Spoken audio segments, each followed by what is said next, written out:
Good evening, everybody, and welcome to CSA. It is that time at last, the premier grand final. We have a doubleheader on the postseason tonight because after this, at about 10 p.m. EST, there's going to be the world-class grand final as well. Plenty of teams have climbed up the bracket. Only two remain: Savannah Phantoms versus Seattle Emerald. I am K-Vox, and calling the action with me tonight is the one, the only, the veteran of CRL and RLCS, Tibbles. How are you doing tonight? I'm feeling great. I'm really excited for these grand finals. Got some awesome, exciting action for you tonight. And Savannah Phantoms, Seattle Emerald, some of the best teams that we've seen so far this season, coming up in the grand final in Premier as well. These players are very talented. I'm excited to see what they can do. Absolutely, same here, especially because neither of them have had an easy climb up. Seattle Emerald had to beat Miami to get here. The Makos, Frigid Rocket League, and Pizza on the Makos have 1 and 2, number 1 and 2 in most of the player stats. Games played, wins, points, goals, assists, saves, shots, you name it. Miami Makos are top of the charts. They have one of the highest total win percentages in the entire league. Seattle Emerald had to crawl through knives to get here. Kexby is an all-star, 7th most saves in the league, but that was absolutely not an easy series. I kind of wish we could have had the time in the day to stream that, especially when we're looking at Savannah Phantoms, who have that redemption storyline going on. I mean, they've won about half the quals to get here, and last season they were runners-up, too. They've got some CRL experience, some collegiate experience with Harlequin, but the redemption storyline's in the air. I can smell it. I don't know how you're feeling about it, Tibbles. Yeah, I'm feeling kind of the similar thing. Savannah Phantoms first overall in that league there, like you said, doing extremely well to win 2 of those qualifiers, the majors. And on the other side, though, Seattle Emerald, I think you mentioned the Miami Makos. Mm-hmm. Seattle Yes. Emerald actually swept them in the quarterfinals to get here today, prior to that semifinal. So that's a big statement for Seattle Emerald. I'm excited to see what they can do, especially 7th in the regular season. But we're ready to get into Game 1 right here, right now. Let's get the players ready. Yes, any moment now, the players are filing in, getting on the pitch. It's almost time, everybody. Rocket League fans rejoice. We're filing in for our grand final. Grand final starts here. Savannah Phantoms and Seattle Emerald. We've seen some familiar faces so far in this broadcast. Notice stands out to me. We heading into Game 1. In just a second, we might have a quick issue with the game. We'll have to reset. That's all right. We got an awesome producer today in Nuki. I know you guys all know him. So Game 1 will get started for you momentarily. But I'm excited to see what Notice can do. A player with a lot of heights. Seen them before in grassroots leagues. And some players with some issues with the player right now. So we're fixing it. We'll see what we can do. But yeah, what do you think about this matchup, K-Vox? I mean, this grand final is so exciting, this action. It's going to be very exciting when we actually get to see any of it. We seem to be having some issues back home. Mission controls in our ears letting us know they're trying to fix it. Everyone in chat say thanks, Nuki, because Nuki's why we're having a program at all to show you. This is his work. All right, and we might finally be about to have kickoff. This is it. This is grand final. Well, okay. This is not how we thought it was going to go, ladies and gentlemen. I don't think the players were expecting this either. We're going to get the action to you soon, but in the meantime, I wouldn't mind seeing you and chat do some predictions. Who do you think is going to come out on top? I'd love to hear what everyone thinks as we get ready, as the butterflies in our stomachs keep fluttering. Yeah, I mean, even a prediction for myself. I think one of the players, one of their mics cut out or something like that. So they're fixing it right now. They're figuring it out. But in the meantime, yeah, we can talk about my prediction because I think we mentioned Savannah Phantoms and how well they've done, but they still had a hard route to the grand final tonight. And Seattle Emeralds essentially sweeping through the quarterfinals, and as far as I know, the semifinals as well. They've had a much shorter journey. That doesn't mean it's any less stressful, but they may just have a little bit more fuel or boost in the tank to really bring it to Savannah tonight. So it looks like we have everyone in the lobby. We might be resetting it for Game 1, but Yeah, this grand final, so exciting. We do apologize for the delay on the action. We are getting this started right here with a kickoff finally into game one. Let's see it. Oh, at last, Rocket League. I know everyone is happy to see this. We've got the action going. Yagami gets off the wall. Guard Dog's taking it into the air. That's a double commit aerial. That's an open net. Yagami can't quite get to it. Notice saves it. Coming out, up for notice. I mentioned them earlier. Had a lot of success so far. Kixby will take it wide. Six is on the defense, up on the corner. Again, intercepted by Notice. Will always be an offensive threat. 30 seconds in, already had a few opportunities. Up off the ceiling, Notice there again. Ground shot, the threat I said about, and they make it one. Oh, yes, this is a beautiful shot from Notice. He carries it off the wall. He beats one defender in the air. Sixes is coming down, but it looks like an awkward angle. I don't think he was expecting that shot to land there, and no one's there backing him up. And that's a hell of a way to go down one up. Now a demo coming through. Sometimes you see series take a little bit of time for the physical play, but the response, plus the demos, have come in full force with this response here. Yeah, Harlequin does a great job setting this up for Yagami. Carries it down from the ceiling, and that is a horrid angle to try to play. Notice was right to give that a try, but you get jammed into the wall like that, and the physics of the ball are just not in your favor. Yeah, side note, I love that goal explosion as well. Same. Very decorative and, you know, a little bit representative of the moment here in this grand final. Game one, we've already been treated to 2 goals so far. Kixby trying to make it another one. Now carried forward, still in the midfield. Notice on the wall. No boost, though. They'll have to back off. Gardock in the mid. Again, a couple misses coming through. The possession going back for Kixby. We'll just give it away, though, and a clear for the other side. Yagami sets it up. It's immediately volleyed back. Notice with the redirect, Sixes gets there. Yagami's flying up. Sixes has the opportunity to create the transition play. Yagami's following behind him with no boost. Harlequin able to stop the counter, but that is real easy prey for Notice. He sets it up for Guard Dog. Guard Dog wins the aerial 50. It's not going to do him much good. Oh, that's a little too high to be a goal. A little bit too high. Kixby taking that boost. Plenty of trust in his teammate Notice there. Looking for the second touch coming through. The defense barely gets it. A deflection off the post, going wide as well. Seattle put a few shots in already. Notice doing some defense there. Past them. Can't pass another. Guard Dog living up to their name. We'll keep it safe for now.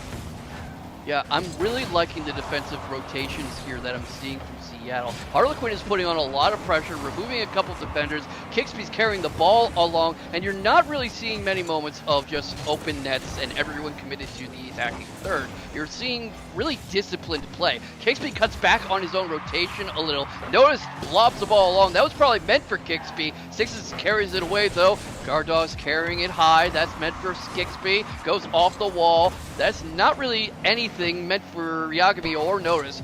Sixes is going for it, gets it off. Is that set up for Yagami? It was! The defense is broken, and Sixes finishes it off. Sixes with the finish, like you said. So awkward on that Seattle side. They just don't get that first touch to really get the 50 away, and it sets it up for Sixes to just push it through. A triple commit on the defense, and not something you want to see if you're a Seattle fan. But moving forward, just about halfway through this game one. Again, it's a best of 7, so a long journey for these teams. Coming through is Savannah. Sixes looking for another. Notice will be there. A double commit forcing out. But I'm really excited to see what Seattle can come out with, because Notice is a very smart player. Analytical, knows when to go and what to do. So this should be very entertaining. Looking for it. Yagami, the double, doesn't find it. Yagami is going to be someone they have to account for a lot in this series, because he's one of the top 10 players in the league, in the tier, in MVP total and goals. 29 goals on the season thus far, and 9th place in total shots. This man keeps the door knocking and knocking and knocking until it opens, and he's also great at setting up opportunities for his teammates. If I'm Seattle right now, I want him kept off the equation however I can. I wouldn't be surprised to see a lot more ugly physical play coming out.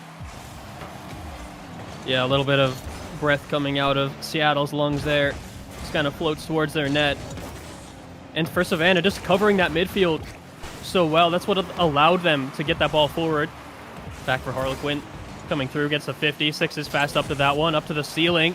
Yagami will have to be the finisher. Notice to Guard Dog. looking for those passing plays. Notice has been doing it the whole time. Receives the favor. Kixby for the finish. The double commit, but they do have the save back the other way. That was a dangerous position because you saw the double commit into infield, which had an open look at their net, but the reason that was not able to turn into an attack was obviously the ball continues moving, but you can't keep being comfortable making those double commits where you're leaving wide areas of the pitch unguarded. It's eventually going to come back to bite them. Look, Yagami's coming back the other way. Notice puts himself in the way. Counts as a shot. Sixes fields the ball. Brings it back upwards, up to the ceiling. There's two defenders in the way and no one in a position to follow up.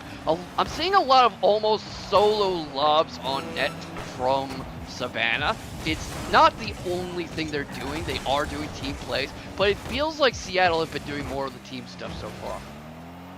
I agree, because you can see Savannah's kind of offensive formation is that the second man is really close to the first man, and for me, that shows that the team has confidence, but for Kixby, it's an opportunity there. It's off the post. You can see it architected as it happened. 8 seconds left. Maybe a possibility, a pass to the middle, but it's too weak. Sixes up for this one. Just has to drop it, and it's over. Notice to go the whole length of the field here. Pinch with Kixby up on the corner, getting one off the backboard. Can they get any kind of shot? Zero boost, gets the pass, the fake, but it's down, and Savannah take the win in game 1.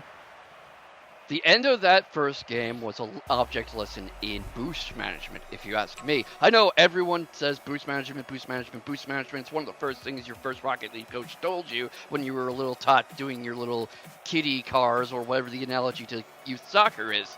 But in that entire last stretch, you saw Seattle having several attacking opportunities where they just did not have the boost to seriously finish.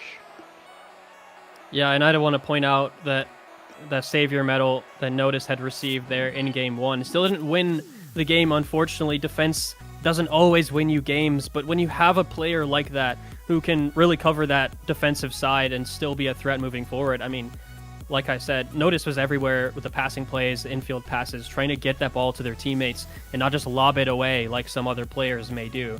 Now, for Kixby and Guard Dog, you could see the chemistry start to form. You could see a few moments where they had something put together, but maybe didn't quite have the finish. I'm looking for that to change in Game 2 and the rest of the series. Absolutely, same here, especially because if they can take that team synergy that's been making them effective on defense and convert it into transition movement and actually getting serious shots on goal. They did get a goal. They weren't wiped out. I think they're going to be much scarier for Savannah to handle. Savannah is very used to being in this position, winning half the qualifiers. They were second place last season, so they're used to the grand final tension. There's a good opportunity to surprise them here if you are Seattle. What adjustments do you think Seattle can make? Yeah, again, I mean, Notice has been going for those passing plays, so Kixby and Guard Dog and just looking to be, impactful with those passes because they connected a lot of them. It wasn't that they were just missing, but what they did with the ball after is what needs to change. Notice cutting that one out. An attempt on the wall there. Back for Guard Dog. Maybe one for the middle. Has some time. Uses it well. Gets over 2 somehow. Harlequin will pick that one up. Notice coming through again. 50 to the ceiling. 6 is there. And again, we've seen some cracks in that defense there for Seattle, but so far at least they're unscathed. Barely getting out of that one without racking up a goal. At this rate, Savannah is in danger of having this one in the bag. Yeah, potentially Yagami making a defensive stand there. You talked about them earlier. Guard Dog really aggressive on that touch. Kixby with a shot as well, barely off the post. And Notice coming through the train to finish that one off.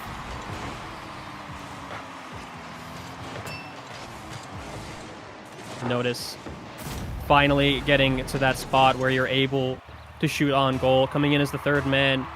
And again, Notice wouldn't go if it wasn't the right decision to do in that moment. Now for Savannah, getting knocked to the side, we'll just give a possession away to Seattle. Guard Dog tries to get that one over. It's back for the Savannah defense. Yagami will just take it forward, getting a shot. Kixby, a fairly slow shot to defend against in the end. Gets a pass 2 as well, all the way down. Comes back for 6s though. Want to play this smart, keep possession. Notice coming down from the ceiling. And Notice just can be everywhere on the field and still pull off those mechanics. I guess you could say he puts the other team on notice wherever he happens to be. Thank you, everybody. I'm here all week.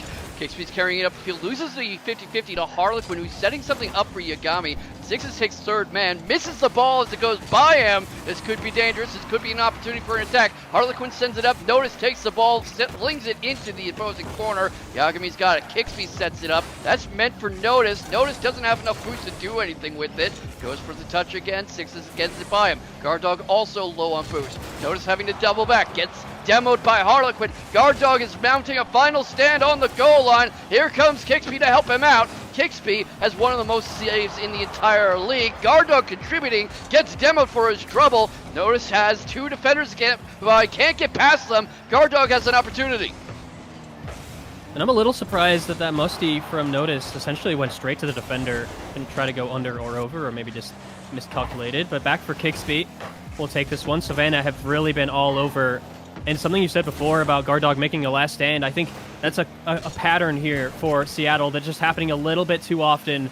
And Six is there with an opportunity. Oh. Like I said, it's orchestrated. The defense didn't pounce, and Sixes will instead. Yeah, that was a big defensive gap left. The ball misses here. Kixby's going for it. Notice is not in a good position to save mechanically. He can't get his car up fast enough at that angle. And a lot of that comes down from that one whiff we saw from Guard Dog, because he tried to clear it out of danger, but he ends up missing the ball, which is just not something you can get away with at this tier. Yeah, his teammate's not nearly close enough to make any kind of play. Notice with a good clear out, though. Kixby to keep it going. Waterfall bounces so high, it's up to the sky. Guard Dog missing again, or it could be a fake, could be effective. Double commit out. Guard Dog needing to get back to that one and does. Looking for the fake once again. Maybe some mechanical mistakes coming through. Maybe some anxiety. Again, remember, guys, this is the grand final. This is the culmination of the season here. So important for both teams. And don't forget, they're playing for literal prize money here. You're getting $150 per winner at this tier. The MVP and the winning manager are winning an additional $30. This is, if we want to bring the definition to getting paid to play, a professional tournament, a professional championship match. Harlequin is sure playing like it's a payday. Loses the ball to Guard Dog, but that's set up for Sixes. Sixes can't get it either. Demo. Yagami has an open net for a moment, but Guard Dog closes the door. And that shot just had no conviction on it. Just let the defense back in. That could have been the go-ahead goal for Savannah there. Guard Dog will push it forward. Notice on the prowl. Up for Sixes. I've heard of that player before. You can see the calmness.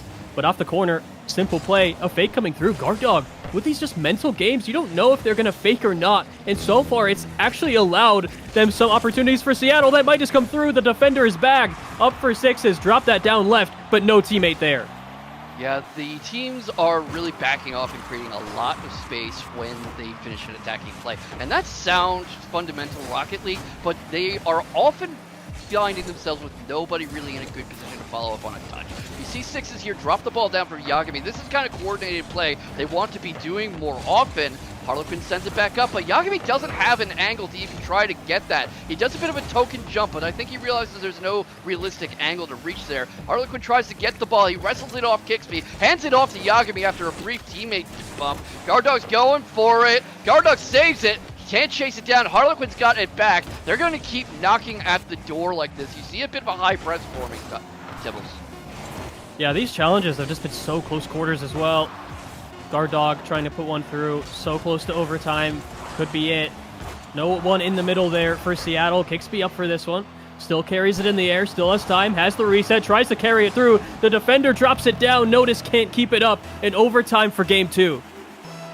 This is where a lot of teams either make or break their season, their series, their tournament, their whatever. Because overtime, everyone knows golden goal, sudden death, and things get a lot more stressful because every little move could instantly end the whole show. And if you're Seattle, you do not want to go down 2-0 and losing in overtime, because that means you almost had it, you were almost there, and at the last moment you just didn't quite have the gas in the tank. That was a little dangerous. Sixes following, saved! Saved somehow by the grace of God. Seattle feeling lucky right now, looking for the play downfield. Kixby almost had a clip in this grand final here. 42 seconds, Notice up fast. 50, no boost left though, no resources. Demo coming through in the midfield. Guard Dog to get a 50. Back for Notice as well. just keeps it up the wall. That could have been dangerous. Thankfully, Kixby was there for the follow-up. Yeah, I think there's a lot of good comms going on with Savannah, too, because you see their rotations sharpening up, but it wasn't sharp enough for Guard Dog's fangs. He bites straight through the defense, playing off of Kixby's pass, off of Yagami, and oh my goodness, that is not a good feeling, is it, Tibbles? It's not. The throwaway touches, I talk about them. You know, you at least spot one, at least, in probably every series. You're just trying to get the ball away, and it just goes to the middle, right to an offensive player.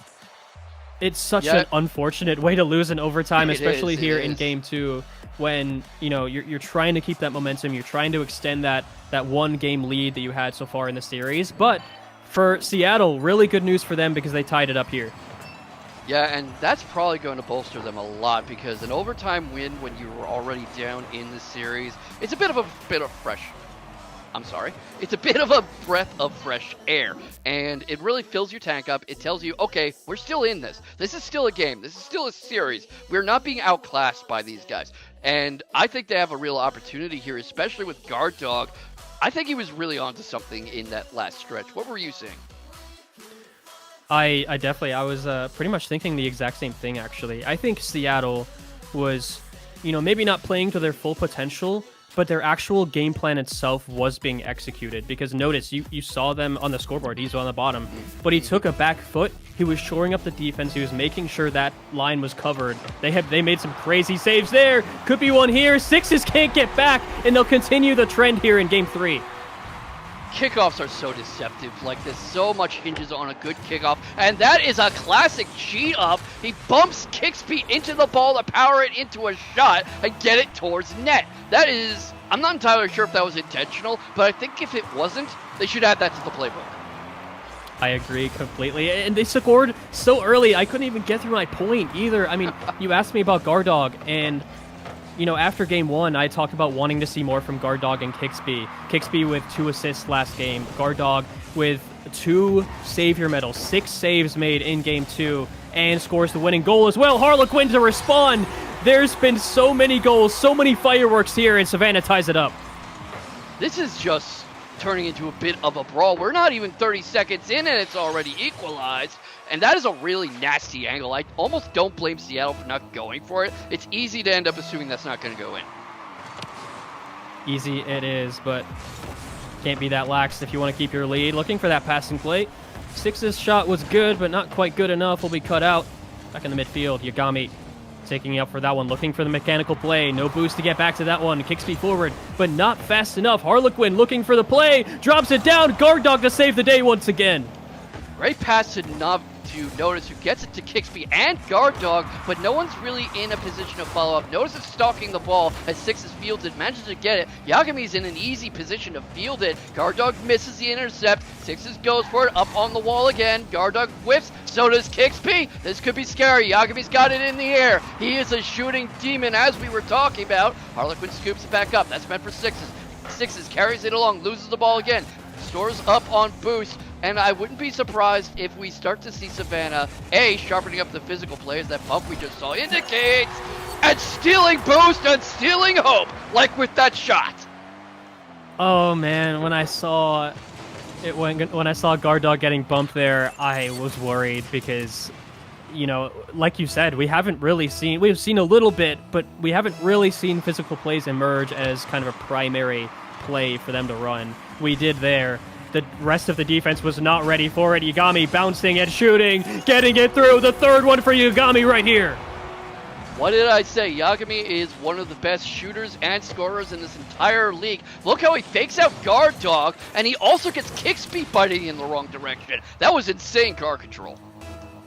Yeah, it didn't even land smoothly. Just bounced straight up like a pogo stick. That was beautiful to watch. Beautifully executed.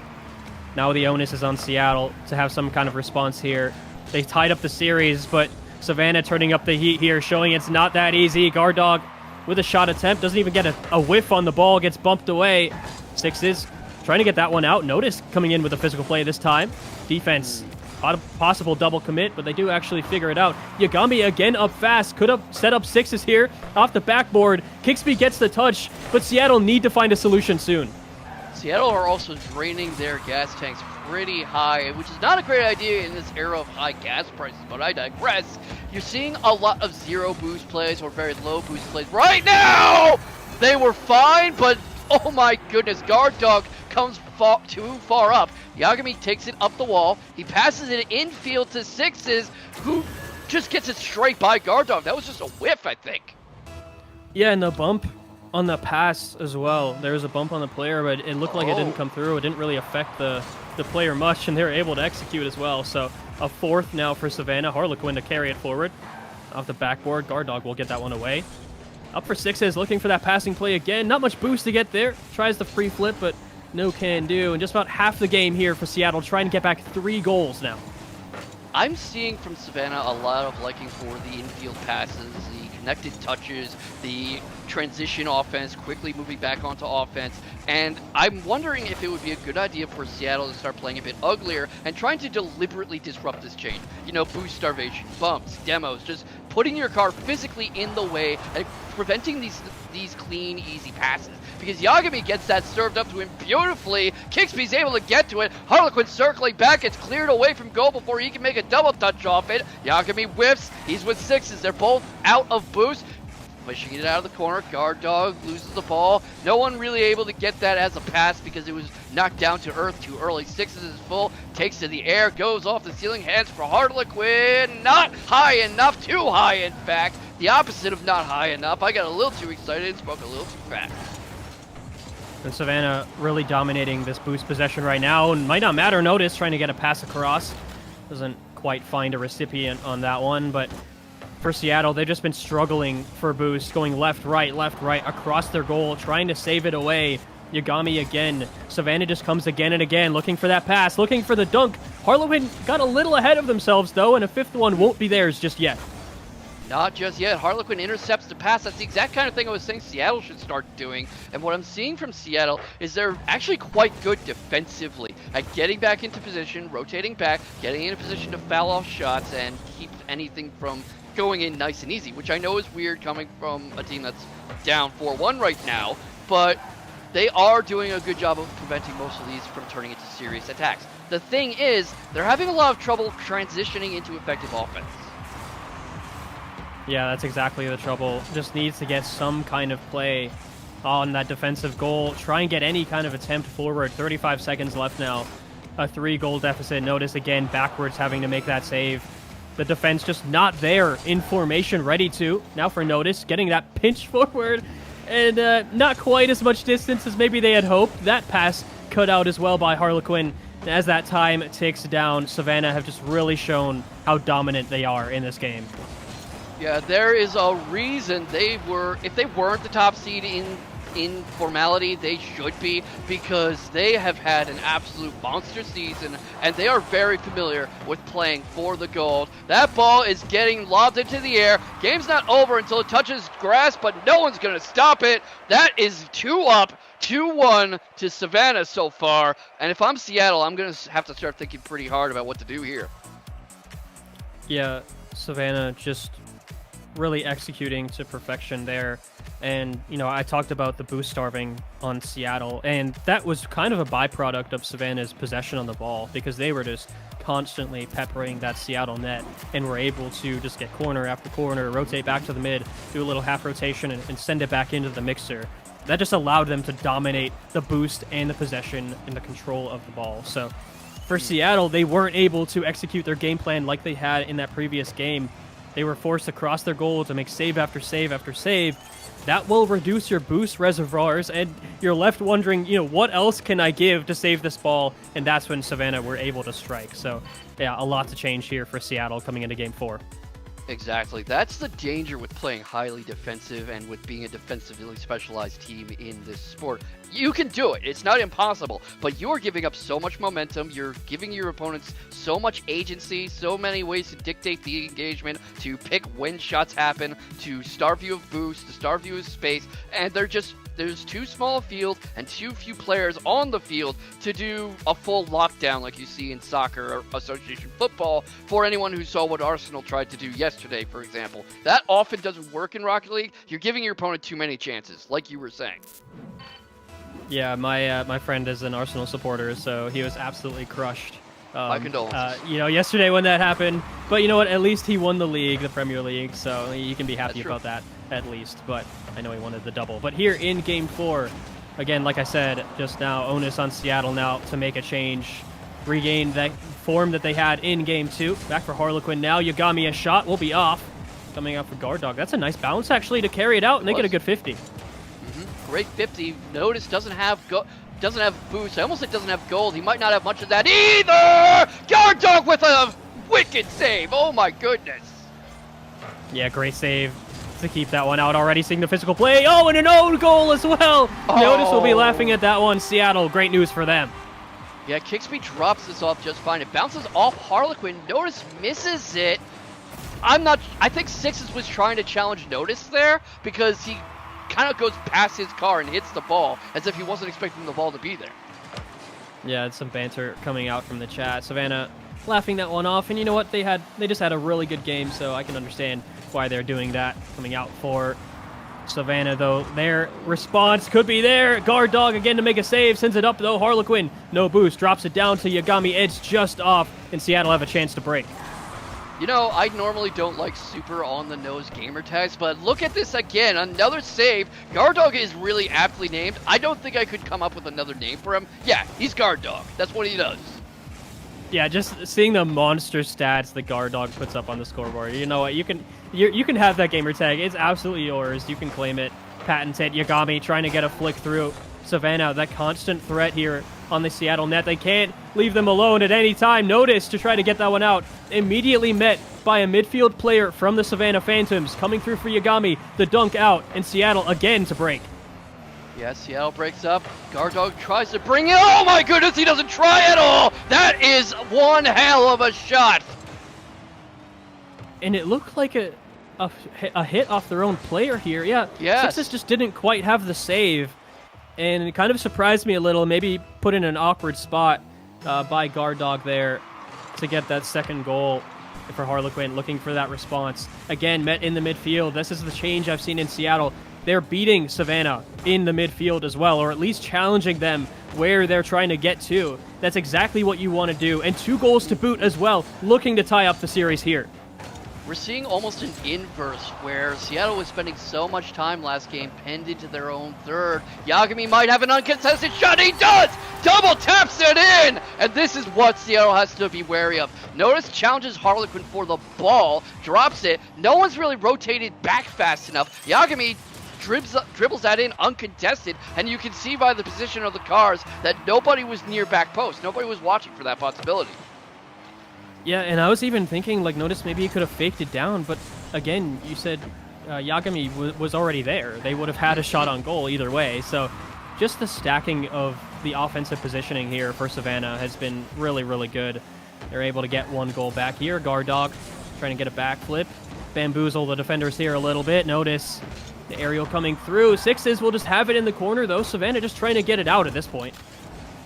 Savannah really just needs those clears, and that's the way that you see the mark between a great team and a good one. Yagami showing why he has one of the highest goal totals in this league. Sixes gets an ugly aerial 50. Notice pinches it off his own wall. It goes straight to Yagami. I'm not sure if that was a comm failure, but I don't think Notice wanted that to happen, that's for sure. I think they were trying to pinch it out either to the left or the right. You know, I could see them trying to do that, and it goes from bad to worse for Seattle here. Harlequin will put it in for a third for Savannah. Yeah, that demo on the cheater, this guy, the second man, I'm going to call him the second man because cheater is cheating up, but it sounds nasty, doesn't it? That demo on him is what opens that shot, makes it possible, and Savannah was really woken up by those first 2 goals, I think. Seattle has to start with what was working for them, that midfield suffocation and a bit of the uglier play, because I think they got a little happy with the goals. I think they got a little happy playing very high and tight. Yeah, and Seattle just so far back on these boost runs that they almost didn't get to that play in the midfield and might have been facing another shot on goal. Yagami, some twirls, some tricks, getting this one downfield. Again, a demo coming through. Harlequin, so much time as well to control that one. Having to come across is the third man from Seattle. just to get any kind of touch. Bumped away. Savannah doing their utmost best to be as annoying, as frustrating as possible, just to open up the defense, and it pays off for Sixes for a 4th. That was a beautiful passing play. Notice gets it off the wall. Sixes sees it coming. Well, it's not really much of a passing play, but I'm gonna credit Notice with that, because that was a nice pass, wasn't it? In a way. It was a nice pass. Yeah, it was a nice pass. But for Sixes, trying to get this 50 coming through, just keep it for them in the Seattle half, and again press what they did that last game. Yagami will make it a 5th, and it's falling apart for Seattle right now. It is absolutely falling apart. This is still territory where they can keep up. It's that move from Harlequin right there. That's what does it. He comes in, and he doesn't get a demo or anything, but that disrupts the momentum of that play off the wall just enough for Yagami to come back in. Yeah, if you're confident enough to come across that 18, across the key in front of that defending goal, you can have so much possession. You just catch them out, on their mistakes. That's another shot from Harlequin. It could go, even 4 goals. But for Seattle, I'm wanting them to have a response here. Getting that save away for Savannah. Harlequin now. A chance for a counter attack. Back to the middle. It's a shot coming through. No defense there. And signs of life from Seattle once again. That was that's the danger of a very aggressive style. That was too high a press. And look at that. Harlequin and Sixes both had no boost. That's what we've been talking about. That's been a theme in this game and the last. People not having enough boost to finish the attack. Absolutely. They need to keep those resources in their tank, but the problem is you're essentially balancing that with your positioning, because if you go too far for that boost, you might just be caught out. Back to the midfield. Notice to try to get something on that. No, they're just going to back off on it. Had an aerial for Savannah coming through. Kixby gets a 50. 50 seconds left, though. 2 goals to go. They have some work to do. A demo as well, still in that Savannah corner. Yes, Gardog was trying to remove the defender there, but the defenders were moving too well. They were in too good coordination. Yagami's got the ball up. That's meant for Harlequin. Harlequin can't get it. Everyone's cars in Seattle are facing the wrong way to equally support each other. Kixby goes for the dribble in, but no one's there to follow up. No one was in a good position for that, and that's just a free save for Savannah. There's 2 goals left and 20 seconds to do it. That's doable, but they are running out of time, and if 15 seconds go by the way they're looking to go, Savannah's going to be looking at match point. That might just be off and in. No, they're so close for Seattle. Couldn't even get the one that might put them in the spot for overtime. And just didn't have enough at the end there to try and come back. And Savannah now will be on match point heading into Game 5. And for Seattle, you said it before. And, about the defense, just sometimes it isn't enough. You need a bit more than that. You can't always rely on being a defensive team. And for Seattle, they even scored 3 goals this game. It wasn't like they had no offensive output, but their defensive efforts suffered right there, and you have to keep that steady, or this exactly will happen. Savannah will put 5 past your defense. It's interesting, too, because they were playing so well at the start of the game, and the momentum shifted so abruptly. Rocket League is an incredibly mentally taxing game, even before you get to stuff like salt, tilt, mental stress from being down or up. Just you're keeping track of so many things. You're keeping track of everything that's going on the pitch, everything your car can do, how you're doing with your posture, your breath, the feeling of your hands. I like to liken Rocket League and high-level esports to being a chess grandmaster and a concert pianist at the same time. You need to think 3, 4, 5, 6 moves ahead. You need to expertly execute incredibly fast, dexterous inputs that you have fractions of a second to do. Frames are a 60th of a second, and that is an incredible load. I'm not surprised to see that sometimes things just start to break down. Yeah, absolutely. But for Seattle there, again, on match point for Savannah, and yeah, coming into Game 5, I mean, you got to make that adjustment. Coming up for Kixby, trying to get a possession there in that corner. Yagami, you got to shut them down as well. You absolutely have to get that shutdown. We were talking from Game 1 about how they need to shut down Yagami specifically. He's not doing some hero ball nonsense. He's not the only person on the pitch, but he is such an aggressive and effective attacker, and he's part of so many attacking chains for Savannah that you really need to have a good way to take him out of the equation. Guard Dog with another good save. Yagami sends it right back down to sixes. That's too high to follow up. Yagami circles back. That's Harlequin going for it. That's going up into the wall. Guard Dog can't get there. Can't notice. He can. Sixes goes for it. Sets it up for Harlequin. That's wide. Sixes again. Oh my. Yagami's going for it. He's going by. Sixes is off the wall. Harlequin contests, and that is right back into the corner. Nothing really happening there, but that could threaten an open net. It is, but look at Yagami. Yeah, look at Yagami, that demo coming through.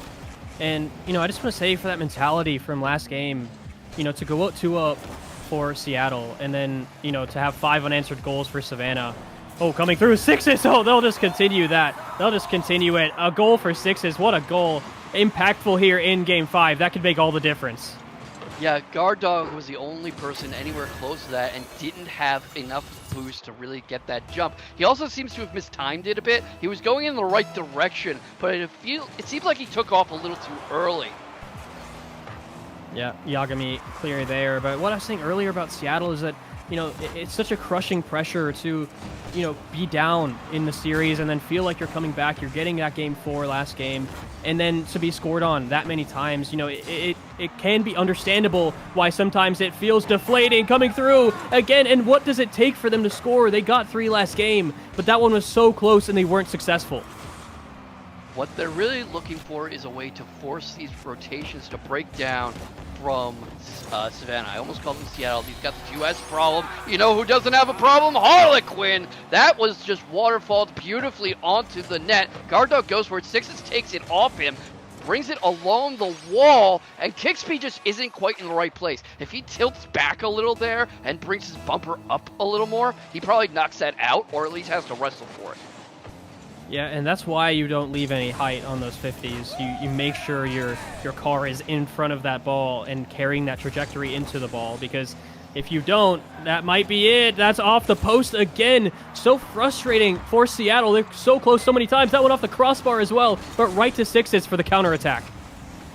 A wonderful counterattack. It's turning into a bit of a mid-screen scrum. It was in the middle of your screens. It's midfield. I'm not wrong. You are.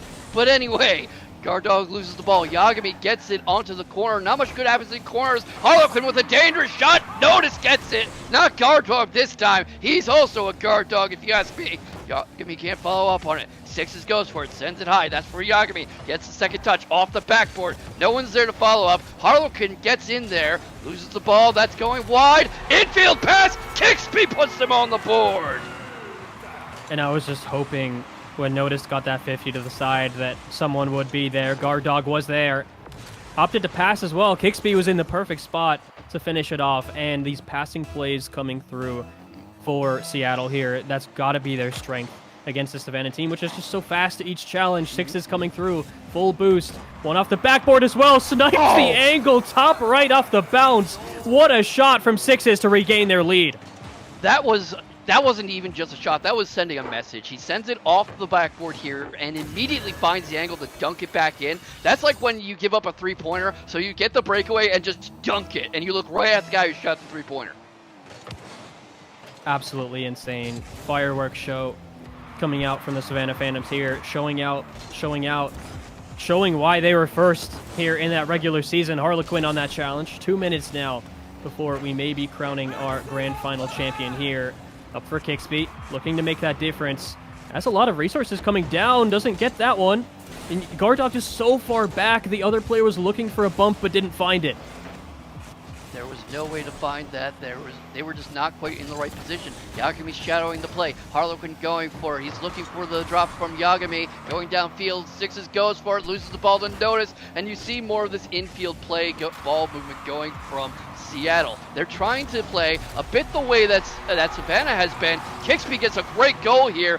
Proof of concept. Look how he plays it off the wall. Beats Harlequin by it. Sixes goes for it. And Kixby stays and plays through contact. He doesn't abandon the play. He stays with the ball. Yeah, and maybe playing off the hunch that the Savannah player would just try to bomb that one long downfield for the pass. Looking for off the top left, Harlequin immediately answering. This happened every single time this game for Seattle. Every time they score, it's an immediate response. I think that's one of the things that makes Savannah stand out as a team. It's that they don't really hesitate. They don't get frozen up when they're scored on, when they concede. They immediately start pressing again. They immediately commit to a counterattack, and they never seem to be mentally out of the game. We can't see face cams or hear comms, so for all I know, they're swearing up a storm in there. But they seem very composed and very, okay, you got one, now our turn. Yeah, and that's so demoralizing in a grand final where you're fighting for your tournament life. You're fighting for that first place. Less than 1 minute now for Seattle to make their mark, make their statement known that they deserve to stay in this series. Off the corner, Sixes will just receive that one. Could be downfield. They barely hang on for Seattle. 40 seconds to go. That's why it's not necessarily bad to get demoed, because that demo created the opportunity for the defensive clear. A bit of a sacrifice play, and that's no sacrifice at all. Yagami puts them another point up. Harlequin sends it off the wall. It's coming down. He gets the double touch onto the post, and Yagami follows up immediately. We talk about boost, boost, boost, boost, boost. That's what happens when you have enough boost to follow your teammate. Yeah, what stands out for me for Savannah is that they just know what is the right opportunity. They don't go for everything. Notice trying to get one back, give them a taste of their own medicine. But here in this grand final, here in Game 5, it might just be too late. 20 seconds left. Kixby up for that one. 50 coming through off the corner in the Savannah side. Notice off the back wall. That's a miss. Can Guarddog get a flick past? The third is there. It's on the goal line. They finally get it through, but only 8 seconds left. 8 seconds left. That's 2 kickoff goals, maybe. Guarddog has a wrestling match here. All 3 defenders try to get a touch at some point. He ends up pushing the ball into Harlequin's bumper a bit, forces almost an own goal. And now the question is, can Seattle make the best of these 8 seconds? That's not looking likely. The clock winds down. This is looking like it might be all she wrote. It's going up. Notice is going for it. It's spiked down. And Savannah win the Premier Division. The Savannah Phantoms are your champions. And they played lights out Rocket League as well. Sixes leading the team. Maybe not on the scoreboard that time, but look how close they are as well. Yes. Within 20 points, above or below 600 points there for all 3 players. And for all of them to have that kind of contribution to the team's gameplay is just really great to see. And 100% deserving champions, in my opinion. Yeah, they were never really in doubt except for that first game. I'm not discounting Seattle. I'm not saying they didn't play well. They played great. But throughout the entire season here, I feel like Savannah has been the clear best team in Premier, especially with how they had already won most of the qualifiers. They won about half of the qualifiers to get to this point, which, considering nobody else won too, I'm going to say that's most. But they just played incredibly well, especially the way you saw the team play shaping up. Yeah, absolutely. And yeah, all of them played so well. Seattle as well. I feel like they just didn't quite have enough. Every time the temperature was turned up, it felt like Seattle was there, but it just finally went up too much, and Savannah were able to dominate and really show why they were deserving champions. But we do have an interview, I believe, a player. Let's interview Sixes. I want to hear from Sixes there. That should be really interesting. Yeah, I absolutely love the idea of hearing from Sixes here. We really need to hear what he has to say after that incredible game. All 3 of them were brilliant, but I would love to pick Sixes' brain a bit about that show. Yeah, absolutely. All of them played. Again, just the contribution each one had. I really got to commend that because it wasn't one player carrying the team. And like I said, when the temperature went up, they were there to meet the challenge every time and actually exceed expectations as well. So yeah, we're working on getting Sixes here in the call and should have a really cool interview for you. I would love to interview the other ones as well, but unfortunately, we only have so much time here on the CSA broadcast. Yeah, maybe we'll do a post-finals podcast or something where we can just talk to everybody. But right now, we've got about 11 minutes before the next tier, and we have one of the men of the hour. Welcome aboard, Sixes. How are you doing? Congratulations on that match. Thank you very much. Thank you for hosting. Anytime. Yeah, congratulations, Sixes.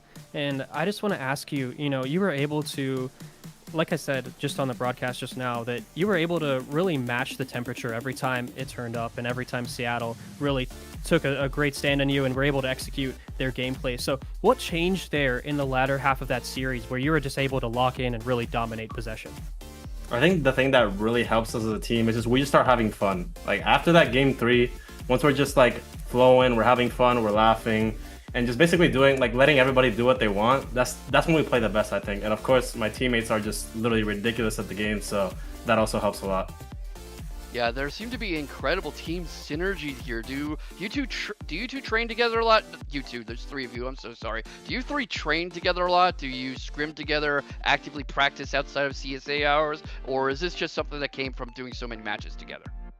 I mean, me and Yagami are like really good friends, and I've met Harley Quinn recently, and we've already become really good friends, and we've played some tournaments, but realistically, yeah, like we play a lot together. I think that's what helps that synergy, and it just allows us to have fun, which makes those losses not that important. So like every time we lose a game, it's just like go next. It doesn't hurt us.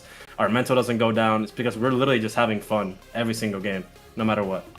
I had noticed that. I noticed the banter a little during an own goal moment in one of the games. It's very, Oh, no. It's a very good. I'm not gonna grill you about it. Don't worry. It's not that kind of interview. But I was just saying, I noticed how you guys were able to take everything in stride. You were able to quickly recover and quickly get back into the swing of things whenever there was a play. Do you actively practice that a lot, like that mentality, that mental control? Because keeping tilt at bay is a key part of Rocket League, in my opinion. Oh no, definitely. I feel like for me, as a person who just likes to enjoy things or whatever I'm doing, I like to compete. Obviously, I'm a very competitive person, but I think more important than that is just having fun. And if you can keep that mental up, whether it's ranked, a tournament, doesn't matter like what stage, if it's a final, quarterfinal, doesn't matter. If you can keep that mental up throughout the whole series, it'll help you so much more, because the moment you start getting frustrated, that impacts your performance as a player. Like you'll start doing things that you don't normally do. And I feel like the fact that we are all just very grounded and we have good mental is something that helps us a lot. Like nobody's frustrated at any point. And even if we make a mistake, it's just like, it's okay. It doesn't really matter, because at the end of the day, we're going to go next and we're going to win. So ideally, go ahead, Tips. I just have one more question before we give you a chance to, announce your supporters and say thank you to them on the stream. But I just want to ask, so you guys won 2 of the major events this season and were at the top as well for the regular season. So did you carry that confidence into this grand final? Were you able to carry that through? Oh, definitely. And we won event 4. In fact, there was one event, like I think it was event 3, that we didn't play.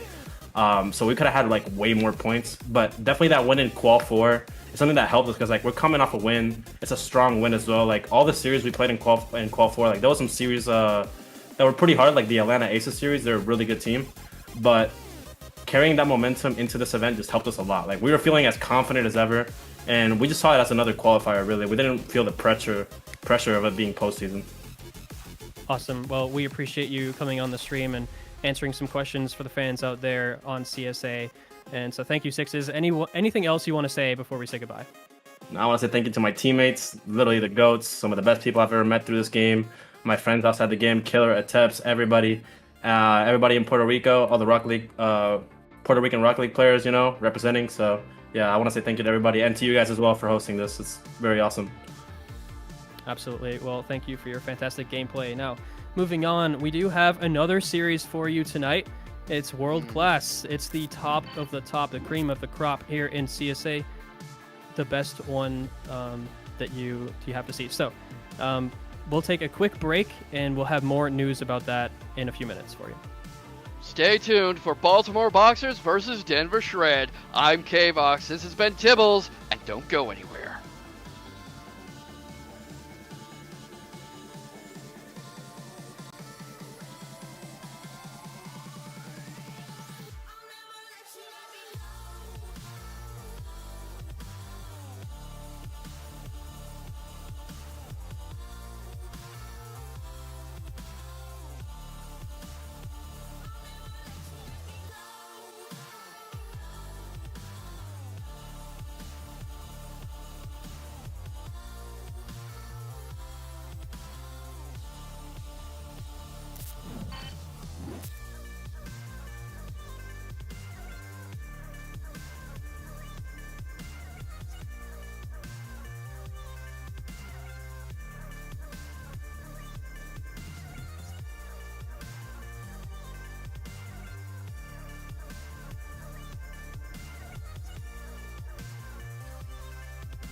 Welcome back, everybody. I hope you stretched your legs, got a drink of water, ate something healthy, maybe petted a dog or a cat, and you're ready for more Rocket League, because here we are for CSA's World Class Grand Final. The cream of the crop, the top of the top, the peak of the peak, the best of the best we have. Pros, content creators, RLCS veterans, we've got them all here, and this is going to be an incredible match as the perennial finalists, Baltimore Boxers, 3 qualifiers in a row. They made grand finals. This is their 4th grand final, and last season their player Slayer was in New York Vanguard, so for him, this is a 2nd consecutive season grand final. And of course, their opponents are Denver Shred, with the one, the only Mizu on the pitch. I am K-Vox. With me for the action is Poke Ninja, and I am glad you're all here with us. How are you doing, Poke Ninja?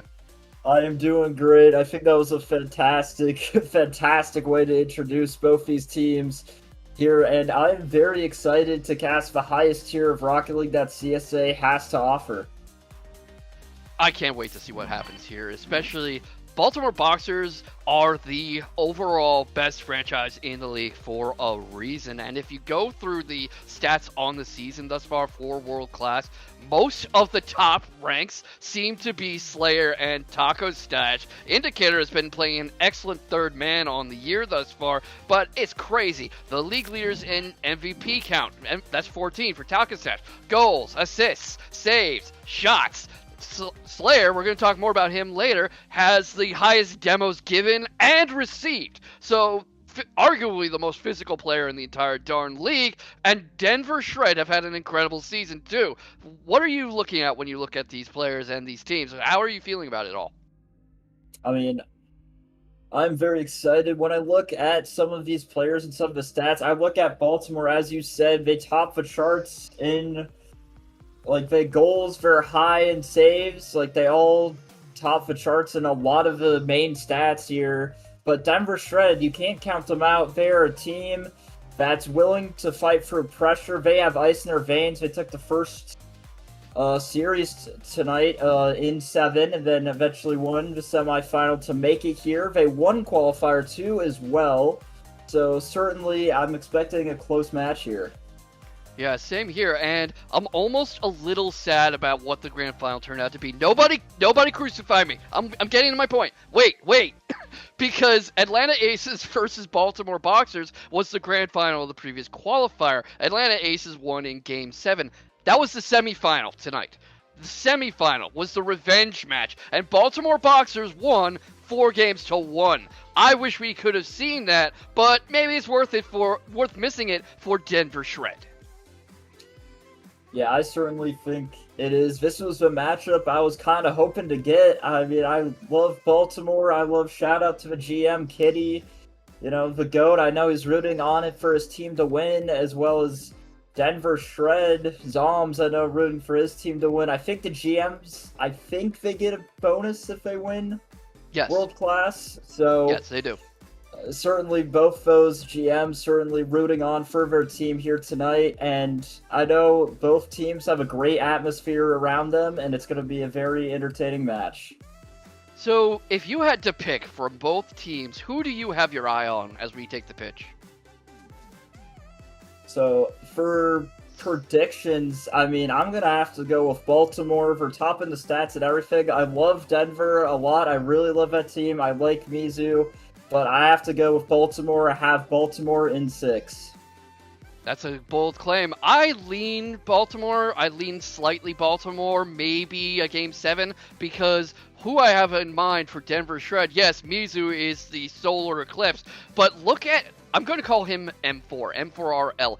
He has the 6th highest shooting percentage in almost Champions League, because I have UEFA Champions League on my mind, I'm sorry. Not the UEFA Champions League. I keep saying it. No.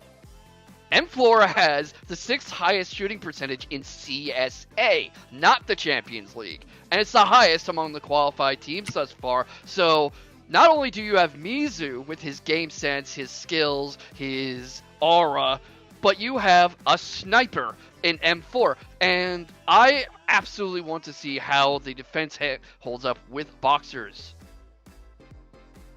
Yeah. As we kind of mentioned before, I mean, boxers are like top of the stats in saves, so defense is something that they know how to play really well, and that's how you win games in Rocket League. You play defense, you look for mistakes in the offense, and the other team's defense rather, and you score. So that's how Rocket League works. It's very more defensive, and so I think that's why I'm going more on Baltimore. But yeah, certainly Denver Shred has that firepower, so it's going to be very interesting to see how this plays out. Yeah, and another thing to keep in mind is their opposition, because Denver's Shred had to get through Miami Makos to get here. Overall, they have the second highest win percentage in world class, 63%. This is the Makos I'm talking about. You had Soars with the third most goals, Hammy Crackers, who's an all-star and has the second most MVPs. The entire team have the fourth, fifth, and sixth highest assist ratings. So this is not a Mickey Mouse bracket that Denver ran and that Mizu had to go through with Luby and M4. They had to beat a serious killer team in Miami, who was also one of the 4 teams that had both premier and world-class teams in bracket. The 4 were the Meteors, Aces, Boxers, and Makos. That's a serious team to overcome. Yeah, they won that game pretty well there, and yeah, certainly not not easy road for Denver. They had to claw their way through a bunch of tough teams, but they're here and they have ice in their veins, so I certainly think it's going to be interesting to see how this plays out. I am absolutely unable to contain myself with the excitement. That's why I keep babbling like a fool and keep bringing on the ghost of the UEFA Champions League. By the way, sorry to any Arsenal fans in the audience. My sincerest condolences. Incredible game. PSG just screwed around less on the penalty kickoffs, and there's some real Rocket League lessons to be had in that. But I can't wait to see this. One of the biggest content creators on the scene in Mizu, who's a heck of a player in his own right, and over across the aisle for the Baltimore Boxers, you have Slayer and Taco Stash, who have serious professional creds. They are CRL regulars, they have RLCS experience. Slayer is a professional Rocket League coach, so you know, the saying coach on the pitch, a little more literal than usual this time. And I just can't wait to see the dichotomy between them and how they separate themselves, because Mizu casts a long shadow over anyone who's into Rocket League recently, and Slayer's a little more obscure. The real ballheads know who he is, and I am reminded of a quote by Sepp Herberger.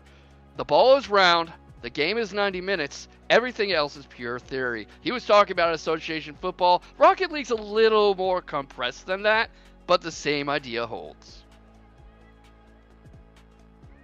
Yeah, so the same idea does hold. I mean, it's kind of 5 minutes. I mean, the ball is still round, but you're playing with cars, and it's multiple sets of 5-minute games. So, but I still think it applies quite well.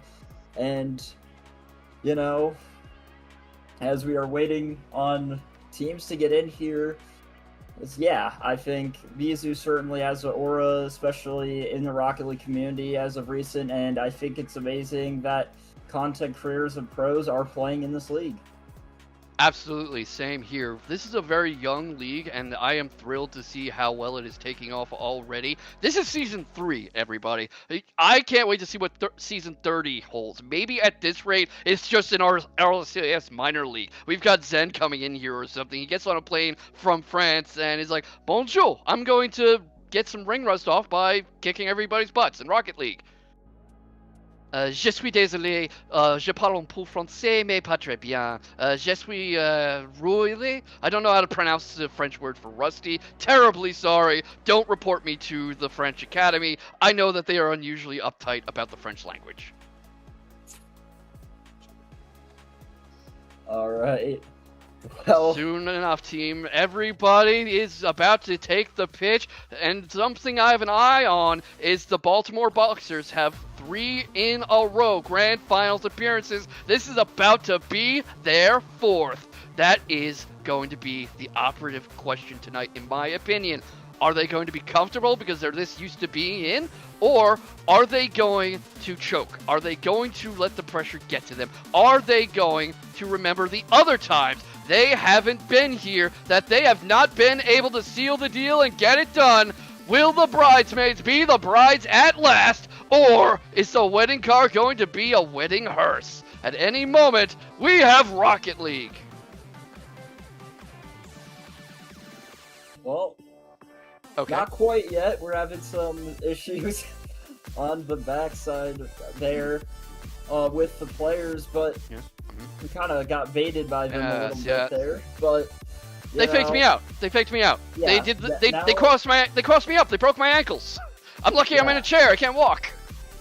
Yeah, you might have to redo that intro. Yeah, I might do it just for the Uh, clip as we go in. I might do it again and like, hey, Chad, do you mind sitting through the spiel about the bridesmaids again? Yeah, I think you should totally do it just for the clip. Maybe bring in some French, because you know how to speak a lot of French, apparently. Only a little. So- That's what I said. I speak a little French, but not very well. That's what it translated to. Alright. Oh, Well- Champs-Élysées, oh, Champs-Élysées.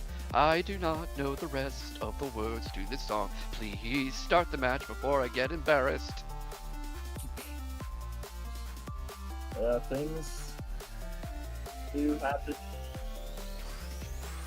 Yes, This I in think- from Mothership. We're trying to figure out what's going on and get everything sorted out. Seeming to have a bit of issues getting everyone in the lobby and set up. But the good news is, A, you keep getting to look at Poke Ninja's lovely face. Look at that handsome man. And B, the excitement, the tension, the chance to grab a drink of water, because you're not going to want to get any water. You're not going to want to do anything but watch once they kick off. I promise the action is going to keep you glued to that seat. Yeah, Okay. yes. We're So- getting this in from Mothership. We might or might not have a lobby switch. Okay. Alright.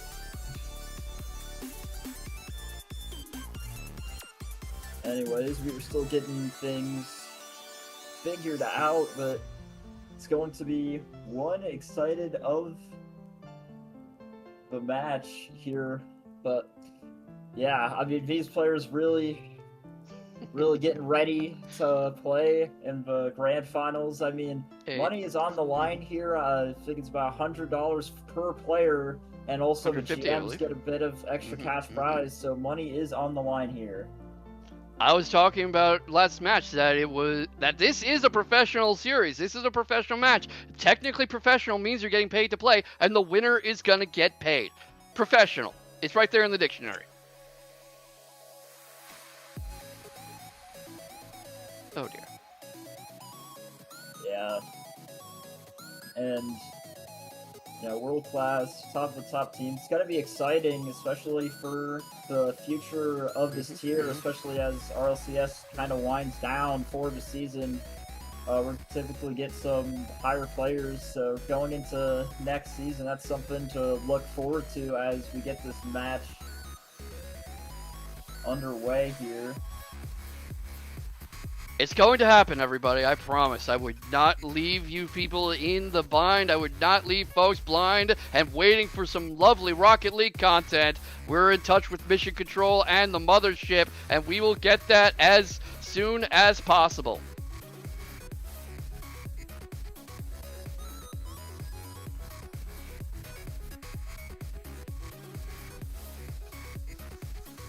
Yeah. As everything is getting all figured out here, delays happen, sometimes tech issues do come up, and, that is life. So, we're almost there, figuring out server issues, especially with what region the servers are on, more specifically, to keep you guys informed. And so we are just getting that all figured out. Don't worry, everybody's in control. Everything's in control. Trust Mothership. I appreciate the lot of you that are still staying. 71 people in this chat. Lovely to have you with us this evening for Rocket League. That I promise is actually coming. Any moment now, we'll be going in for Baltimore versus Denver. You're still having some more tech issues as we get all the players here figured out, but it's going to be an electric match, and with this long wait, I really now hope it goes to 7.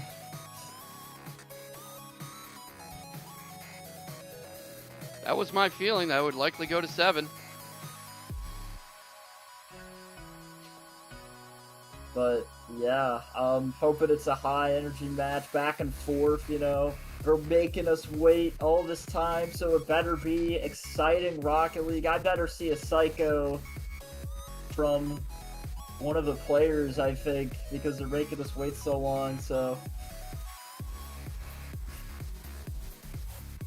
Well, I don't have much of an opinion about that. I just know that I'm very grateful for the audience's patience as we sort this out. Everybody else is on their way. We're all getting everything in order, and I cannot wait to see how this plays out. I cannot wait to see the culmination of all this suspense, because this is going to give them a lot of time to game plan, to refresh, to stretch their hands. Speaking of stretching your hands, take care of your hands, everybody.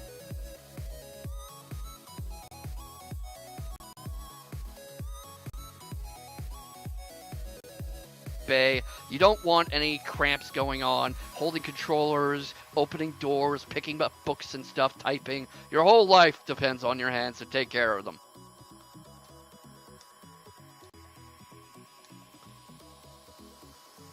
Alright. Receiving word that this might be the end of the long wait. Have faith, everybody. It is coming soon. We might well be getting in there any moment now. Everyone's filing in. I'm seeing the players now. I'm seeing them all take the pitch. And the 3-time grand finalists, Baltimore Boxers, have their shot at redemption at any moment now. They're all filing in. They are all ready to play. The grand finals are coming. Will the 3-time bridesmaids be brides at last, or is the wedding car a wedding hearse? Welcome to grand finals. Amazing introduction there. As you said, Baltimore been 3 grand finals, haven't won yet. Winning the biggest one, I'm pretty sure would be the greatest one for Baltimore, especially for the GM as well, as they get some cash prize. As the game is starting out just kind of with teams both testing each other, maybe some nerves as the season and everything, the championship on the line here. Oh, Luby goes for a double tap onto that, but he misses it. The timing's not right. Indicator brings it up, almost bumps into Slayer. He's carrying that along for Taco's stash, but that's intercepted. Slayer takes to the air. He is in his trademark car. I believe he always plays in that car. He never changes it. It's like professional athletes in the NBA never changing their socks or something. Slayer's going for the corner. He's stalking the ball. Misses the follow-up. Mizu's taking it to the wall. He's watching Taco Stash. Plays off the wall. Sets it up for Luby. Luby has to back off the play. Another demo going on. I was talking about how Slayer's one of the most physical people around. But what did I say about M4? One of the best shooters in the league. Watch him double tap this in. Yeah, as you see, coming off the ceiling there. The good demo on the rotation there as well, and just able to find the back of the net with one on backboard awkward, and that's a great start for Denver Shred. Absolutely phenomenal start. Indicator's trying to bring it up along the wall, but there's already a 3-card defense going on. Taco Stash circles up. You're going to see a lot of synergy between him and Slayer because they have played so much together. They have played in Shawnee State University. They've probably scrimmed a lot together, ground ranked together. They've probably done RLCS runs. Mizu's chasing the ball down. That's a little too wide. Not a scoring threat. Tries to get the clear. Indicator takes it. Loses it to Luby. Slayer's following up, though. He gets it off the corner. Trying to set up a shot. Who's coming down for it? Both cars are coming for it, but M4 clears it away. Slayer's trying to set it back up. Taco Stash is there, but so is Mizu. Mizu lifts the defense. That's coming off the backboard. Indicator and Taco Stash. Taco Stash is the one who knocks it in. Yeah, and, slight double commit there from Denver on the defense. Mizu tries to get to Squishy, but can't quite get it in time. Taco Stash with an amazing goal, able to read that both defenders are awkward and gets it in. Yeah, and something I noticed there was that Mizu was out of boost. I was talking about this last match, how everyone's first Rocket League coach says manage boost, manage boost, manage boost. Don't anyways me, I'm teaching people something. Back Mizu. And, yep. Gonna try to get something here, Taco Stash. Trying now, both these teams are tied, so both with a goal to start things off here early, kind of playing it close to wide open net, but no one's there to shoot it. Now, M4 Vindicator passing up. Right. Taco Stash tries to go for the infield pass. No one's really there. Mizu tries to get it by him. Indicator opens it up. Taco Stash takes the ball upwards. He can't quite get it. Mizu knocks it away. Indicator, I was trying to talk a moment ago about the importance of boost. We're seeing a lot of empty boost deployments. Taco Stash goes on no boost. He gets it in with a side touch. Indicator, beautiful job assisting. Look how he takes this up the ramp. He gets it past Mizu and both other defenders. M4 and Luby both go for it, and he plays it off the side of his car. Certainly an amazing goal there. Sorry for interrupting you earlier, but I see. Word from Mothership, just some brief technical issues. Nobody kill either of us. All right, back to the show. As you were saying, Poke Ninja. So yeah, this amazing goal from Baltimore there. Kind of what I would expect Baltimore to start things off strong here.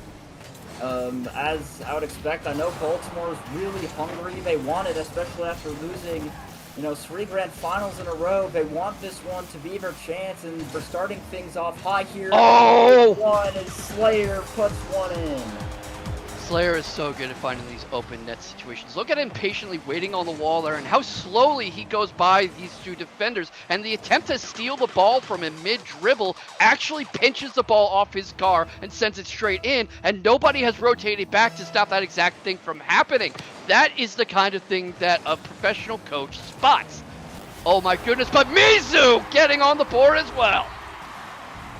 Yeah, Mizu right off kickoff. Indicator pushed a little too far up. Taco Stash is right back. Mizu gets the fake out, and Taco isn't able to read the play right in time. That was a great play from Mizu to kind of take control of that ball there and really make the defender panic. Yeah, the kickoffs are the scariest part of this. This is the closest equivalent we have to something in association football, like a corner kick, penalty kick, free kickoff, that sort of thing. And everyone is just completely level, and it is one mistake, instant death, basically. Kickoff goals are one of the scariest things in Rocket League. I rank them below overtime, but that's close. That's a close guess. Indicator gets it in. I was babbling too much about kickoff goals. They did a beautiful job clearing away the defense here of Poke Ninja. Yeah. I mean, something I've been noticing from Denver, defense has been struggling a little bit, especially with some rotation, and it takes a play like that, bumping the guy on backboard, and then finding it through, and that's what makes Baltimore so dangerous for creative plays, is you almost see one coming through right there, and just their ability to get creative and find those mistakes in defense.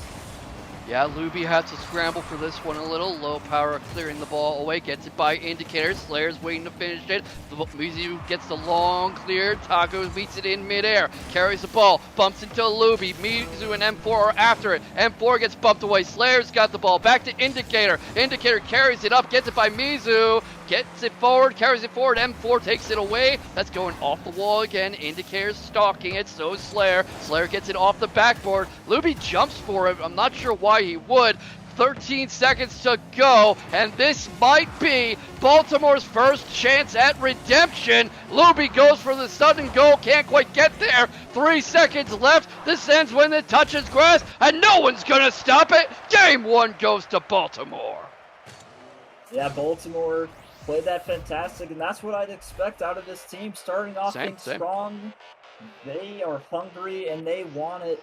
So, and as you can see there, I mean, indicator, 1 goal, 3 assists, goals across the board from everybody on Baltimore.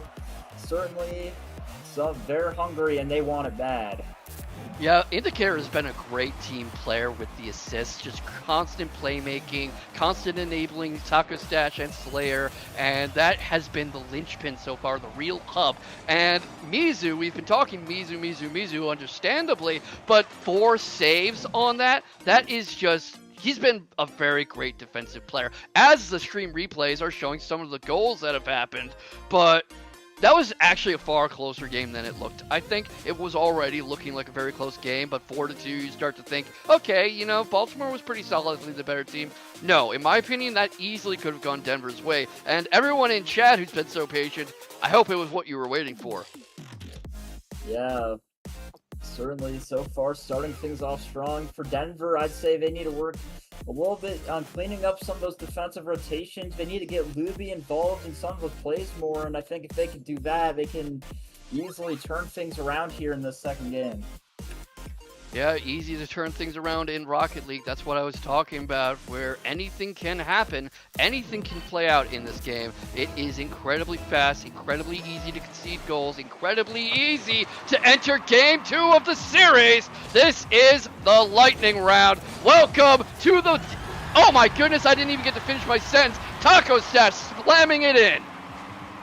Yeah, as you can see, it reads it off ceiling and just gets it slotted bottom left corner. Oh my goodness. Amazing read from Taco Stash right off the kickoff, just takes possession of the ball and is able to capitalize right on it. Yeah, that car control is a thing of beauty. Right now, Mizu's carrying the ball up the wall. Denver won the initial kickoff, tries to get it. He gets the double commit. He gets the goal. Mizu puts the score equal. Slayer went for the ball, and you see M4 losing the ball to Indicator here. Mizu reads that. That must have been a communicated play. He must have had that in mind. Yeah, certainly maybe some trick kickoff shenanigans on the play there, as both teams trade kickoffs, now tied 1-1. And now this is where things really start to get settled in a little bit. Both teams now starting to try to figure out each other a little bit more, and certainly start to play with each other as a miss comes out.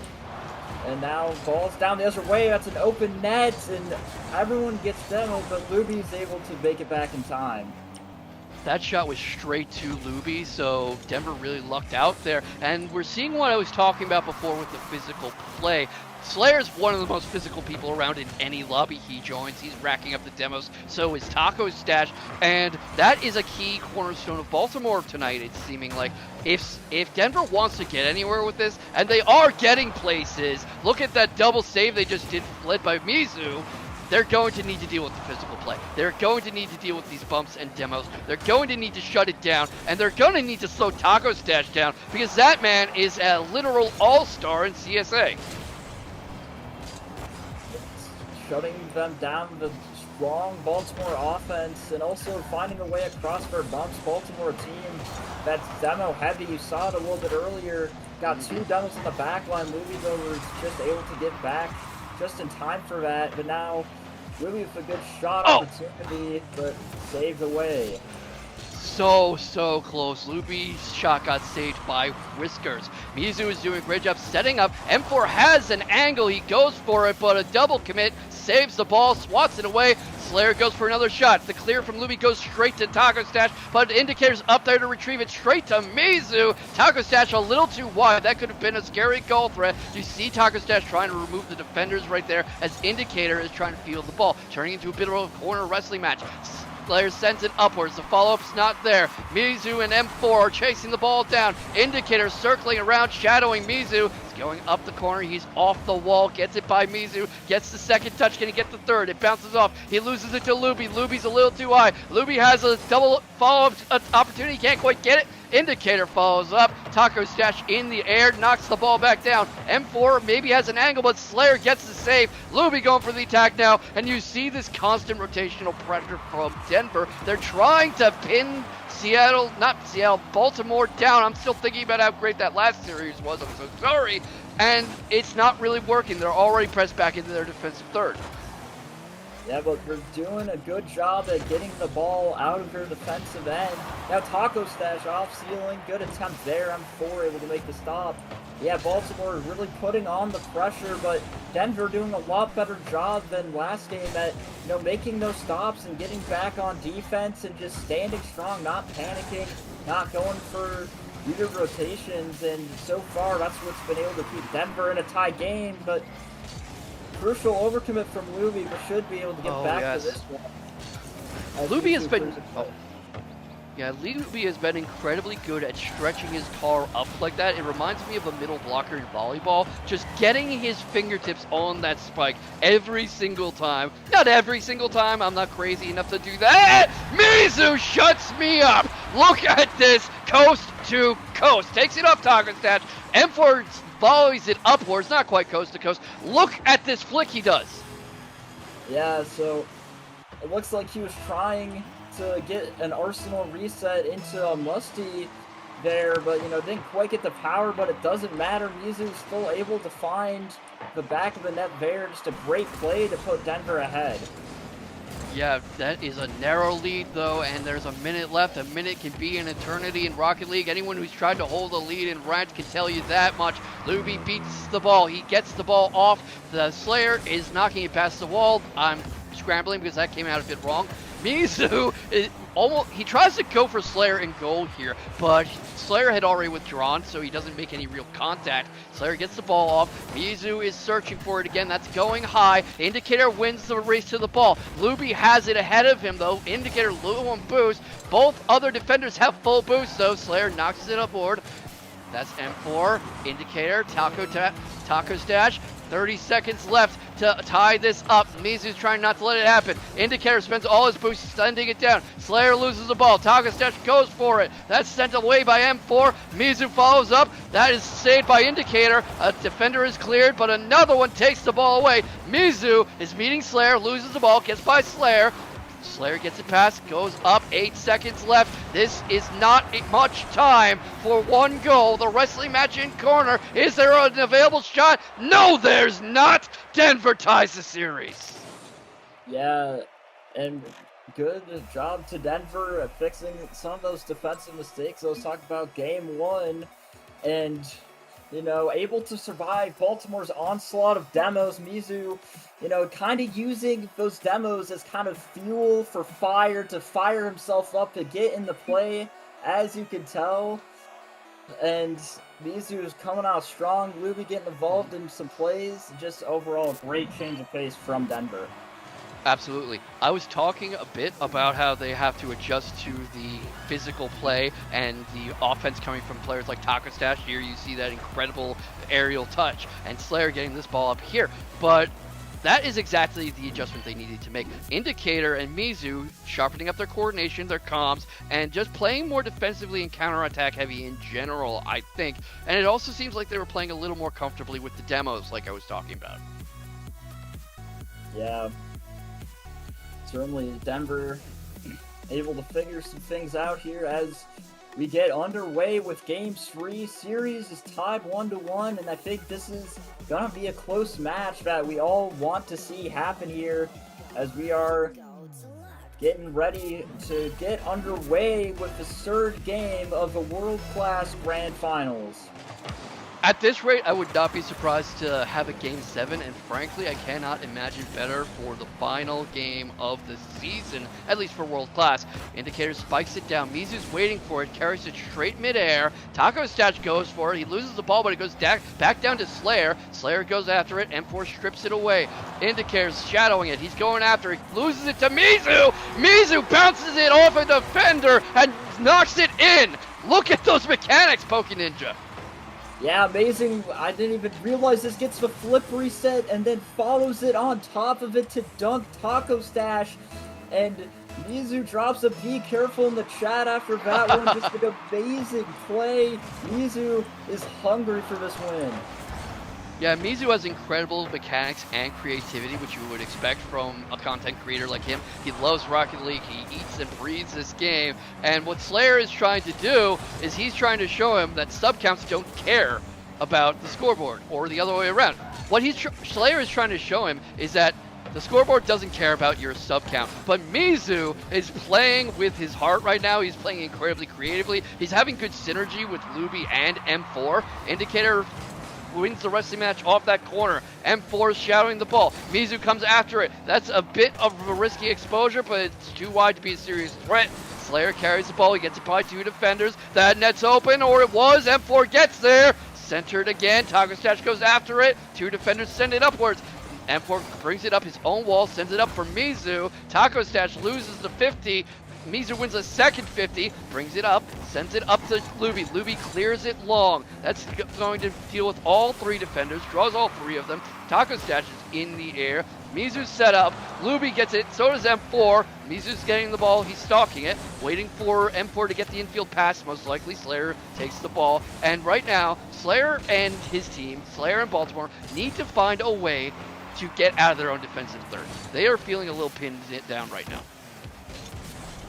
Yeah, certainly they need to find a way to get a clear onslaught from Denver. Looking just really strong right now as Mizu rotates back in, pass straight to Luby, and that's in the net. Amazing passing play from Denver. Amazing passing play. Taco Stash loses the ball to Mizu, who brings it off the wall, sends it upwards, and Luby's already in mid-air. He was already expecting that angle. He was expecting that pinch off the wall. They had obviously communicated that. Yeah, and that's what I like about higher level Rocket League. You're able to kind of coordinate things better. As indicator, the Taco Stash. Amazing goal there. Yeah, that is incredible aerial control. Look how he flicks the ball off the crossbar. Mizu's not even moving. He seems to have had a hard time reading the play. And Taco Stash just follows up instantly. To intentionally hit the crossbar like that because you know where your teammate is going to be, that's incredible chemistry and coordination. Yeah, now Mizu's angry, going for more mechanics, and it fakes the defenders out. Amazing play from Mizu, showing his mechs once again. Yeah, he just beats all 3 of them right here. Slayer almost gets his car on it, but loses the aerial 50 there, and it's just slotted in easily. Mizu straight up outplayed them there, and I think they're going to need to find a way to limit Mizu's touches on ball, because he has incredible mechanics, and also his teammates trust him. That's the really scary part. Yeah, and Mizu, getting fired up using demos from last game and showing that Mizu is not a player you want to be demoing, because you will come back out and do things exactly like that. Mizu, oh my goodness. Oh my goodness. Slayer has a good idea here, but Luby's immediately following up. Mizu directs it off the back of his car. Indicator's clearly not expecting that. You can see from the way his car is turned. And to be fair, I wouldn't be expecting that shot either. No, not at all. Now, some mistake off kickoff. Taco Stash going to be able to clean it up. And that was just a little rough off kickoff for Denver. I love the contrast here with Mizu's last goal, because Slayer gets into a bit of a wrestling match, pushing Luby back, and backs off for Taco Stash to come in and finish it, with Luby being stuck in net. And that was a much simpler, more straightforward goal that actively uses a teammate. I'm really liking the contrast in Rocket League styles here that you're seeing. Yeah, some mechy and some game senses. Mizu almost puts one in there. And yeah, it's, more Denver seems to be more mechy, but Baltimore seems to be more like revolving around some game sense here. As well as Denver, and Mizu gets another one. Another one. Mizu just goes straight up into the air. Slayer gets it, but he gets bumped by M4. That's what opens the lane for Mizu's follow-up, because M4 goes into the air and smacks Slayer straight into the back of the net.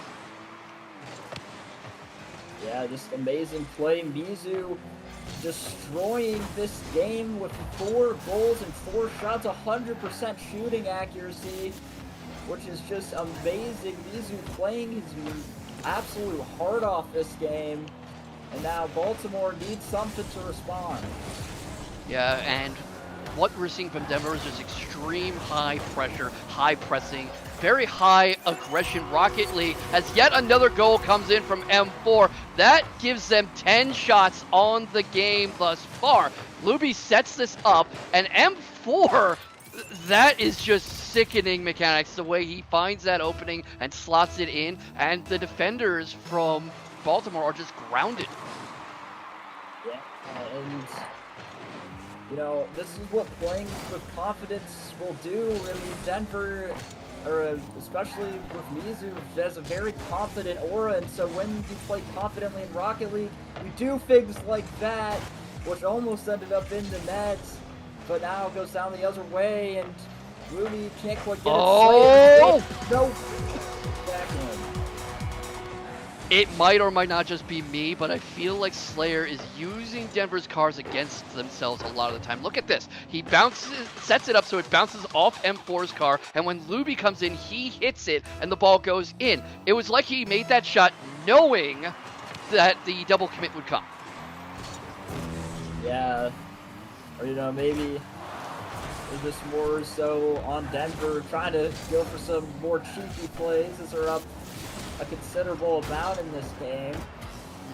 As Mizu, you know, flexing his Mets, goes for the ceiling. Musty just off crossbar follow-up gets denied there, and you know, as I'm talking about this, Denver's confidence has just been unreal. I mean, you know, definitely, like, I guess it's just not the team you want to be demoing, because they will use that against you.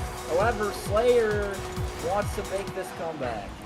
Now they're in tie-up range. Now they're in equalizer range. Taco Stash takes it off the backboard, and no one has rotated back except M4, who has no boost and is a little too slow to cut down there. Doesn't get good contact. Slayer knocks it in, and this is what Baltimore is doing. They're trying to divide the defenders, draw them out into open parts of the pitch, and create open net opportunities, because why fight 1, 2, 3 defenders when you can fight 0 defenders?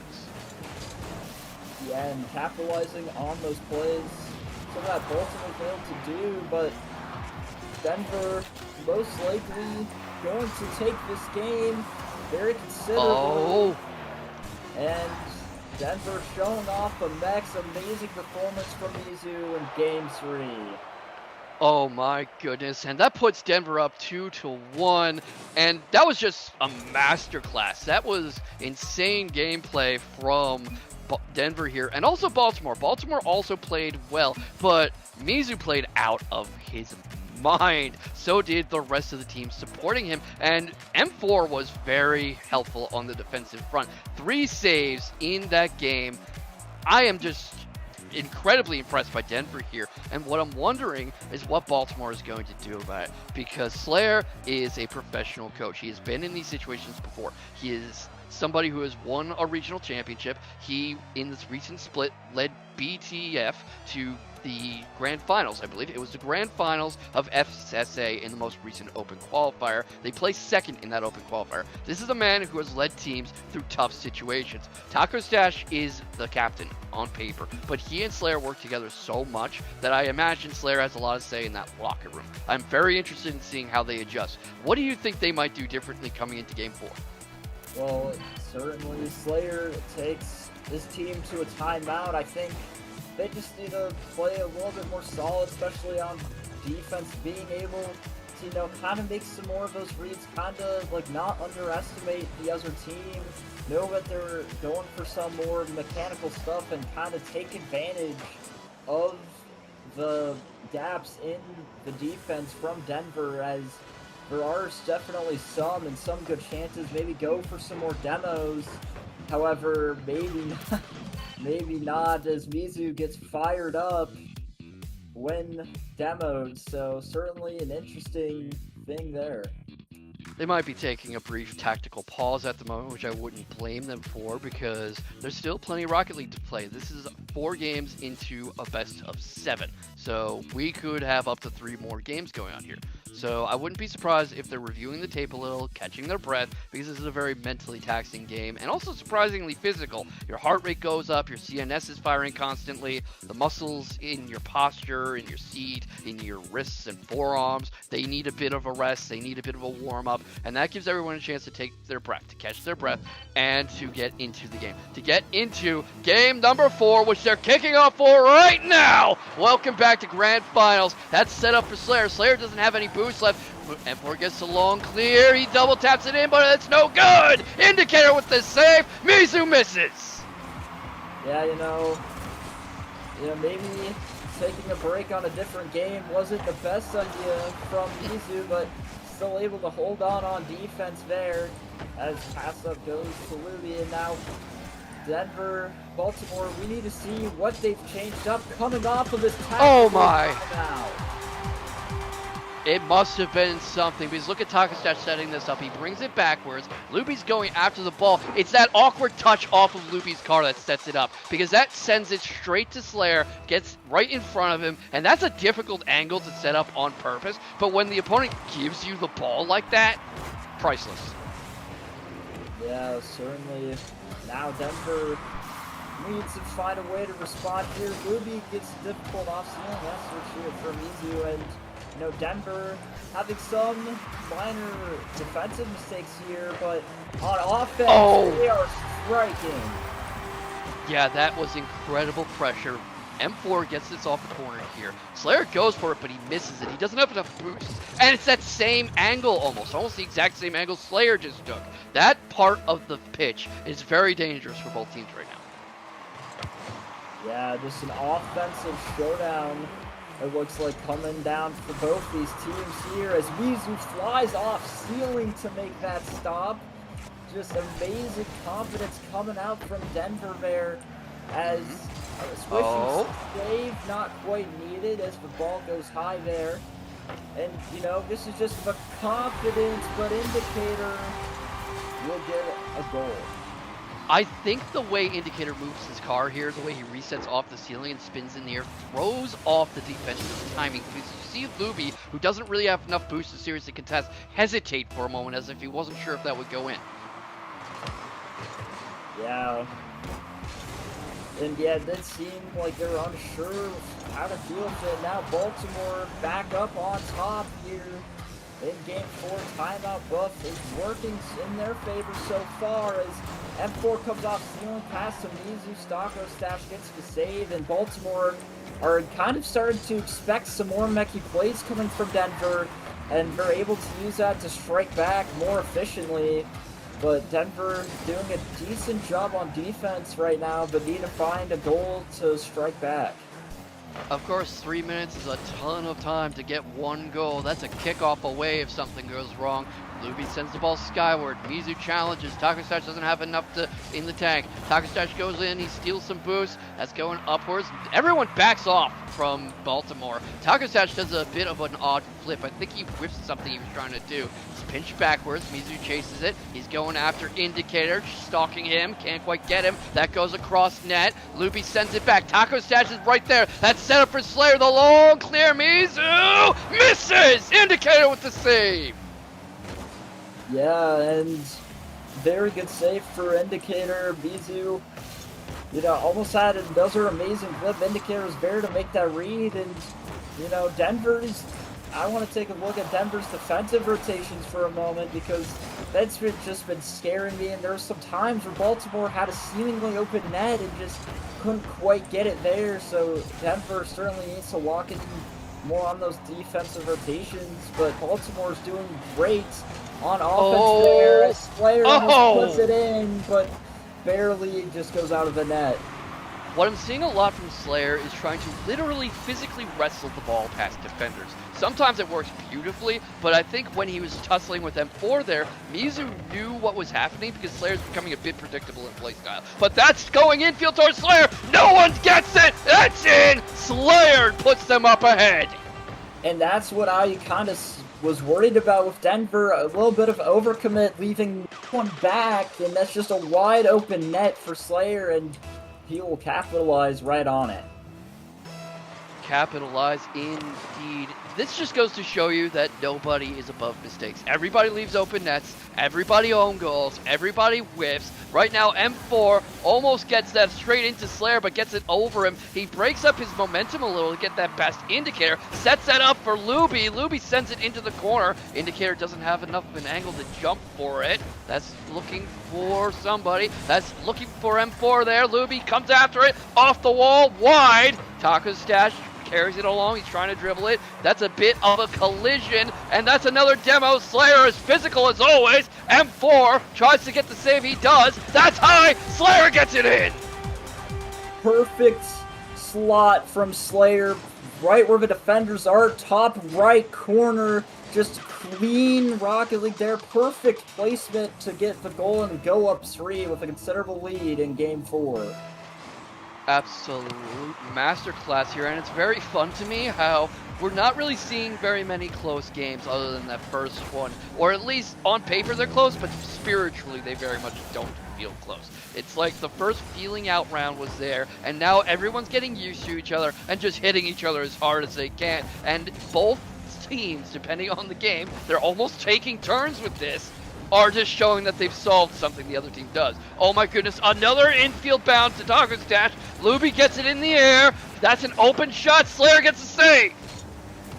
Yeah, and Baltimore being able to get more defensive stops this game. I mean, Baltimore, 5 saves, but look at 11 shots as well, been able to get back from their own half as well, get that ball cleared out more and not allow the other team to go for really mechanical plays.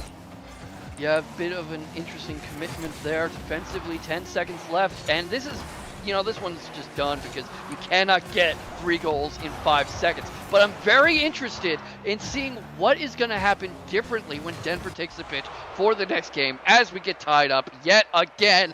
My friend, I think I might have been right. We might indeed be about to see a Game 7. I think that would be amazing, and now all comes down to a best of 3 as we're all tied up 2-2 here, and I really liked what I saw out of Baltimore there. Able to play more defense, get the ball out of their own half more, get those shooting opportunities, and really just slam Denver, and I think the timeout definitely worked in their favor. And look at what I said, 2 demos for both Slayer and Taco Stash, the Shawnee State University teammates. These 2 are incredibly physical, and that is exactly how they broke up the momentum here, because you see this incredible team play from M4 and Luby. Indicator has the sheer mechanics to shore up any holes in his teammates' game, and Slayer has just been incredibly physical. He's been turning this into a hockey game, and Taco Stash just knows when to feed him opportunities. Yeah, and I like how you mentioned turning it into a hockey game as well, as there's a lot of similarities with some rotations between hockey and Rocket League, which I think my goodness, yes, is very interesting, especially with the way the field is, and just something I thought I'd mention because I thought it was interesting. My friend, do not get me started. I will turn this into a 3-hour podcast about how Rocket League is a manic chimera of soccer, hockey, volleyball, bit of handball, and basketball. I will go there. All right, well, the players are in. Series is tied 2-2 as we kick things off on game number 5. Winner of this goes up match point. That is an incredibly stressful position to be in because, yes, you're right on the cusp of winning grand finals. Baltimore's been here before. The last grand final they were in went to a Game 7 with Atlanta, who they beat to get here, and they have to be thinking, we've been here before. The good news is we've been here before. The bad news is we've been here before. We have the memory of choking this. We have the memory of not being in the right place, not having the right stuff, not being able to seal the deal. Indicator is trying to set this up, but the defense is too strong. Slayer tries to get that over.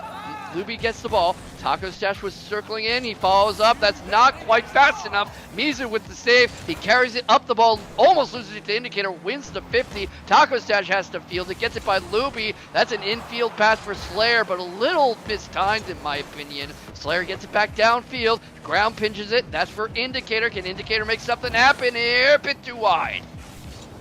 Yeah, and great play from Baltimore there. Couldn't quite find that one on target, but that was almost clean. But now M4 has plenty of space, goes for a flip reset. Can't quite get past Duo Slayer and Stash. Taco.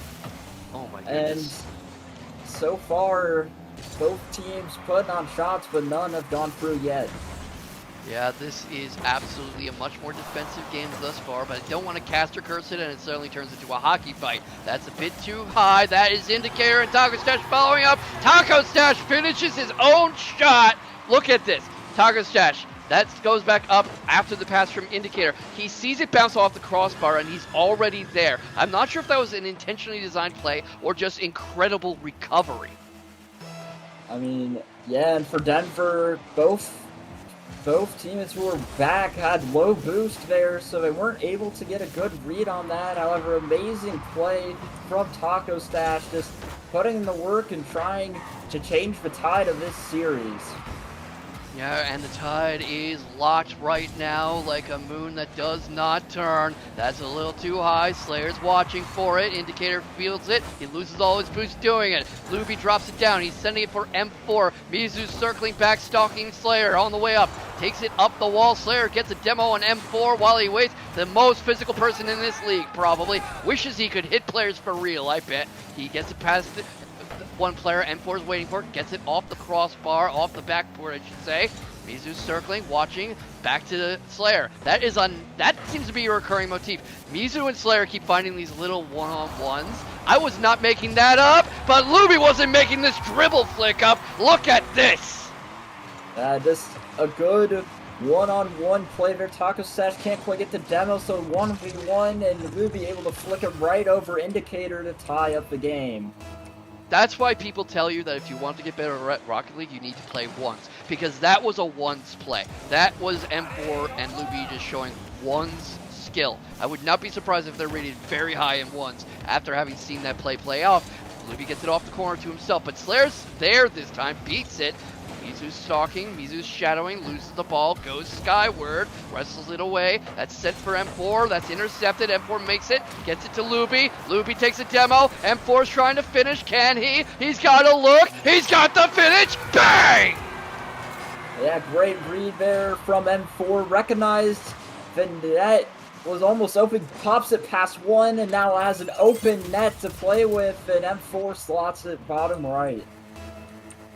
Absolute masterwork, and that's the danger of pressing as high as Baltimore seem to be doing this game. They seem to be trying to slam the door shut, and it's not quite working out. It has worked in bits and pieces and little set pieces here, but that should not have happened. That complete defensive collapse in that wide open backfield should not have happened at world-class level when you're talking about players who have been in RLCS, who have been in CRL, who have beaten people who have been in RLCS and CRL. But it just goes to show you, this is an incredibly fast-paced, mentally intense game, and everyone is going to make a mistake. What really matters here is how Baltimore recovers.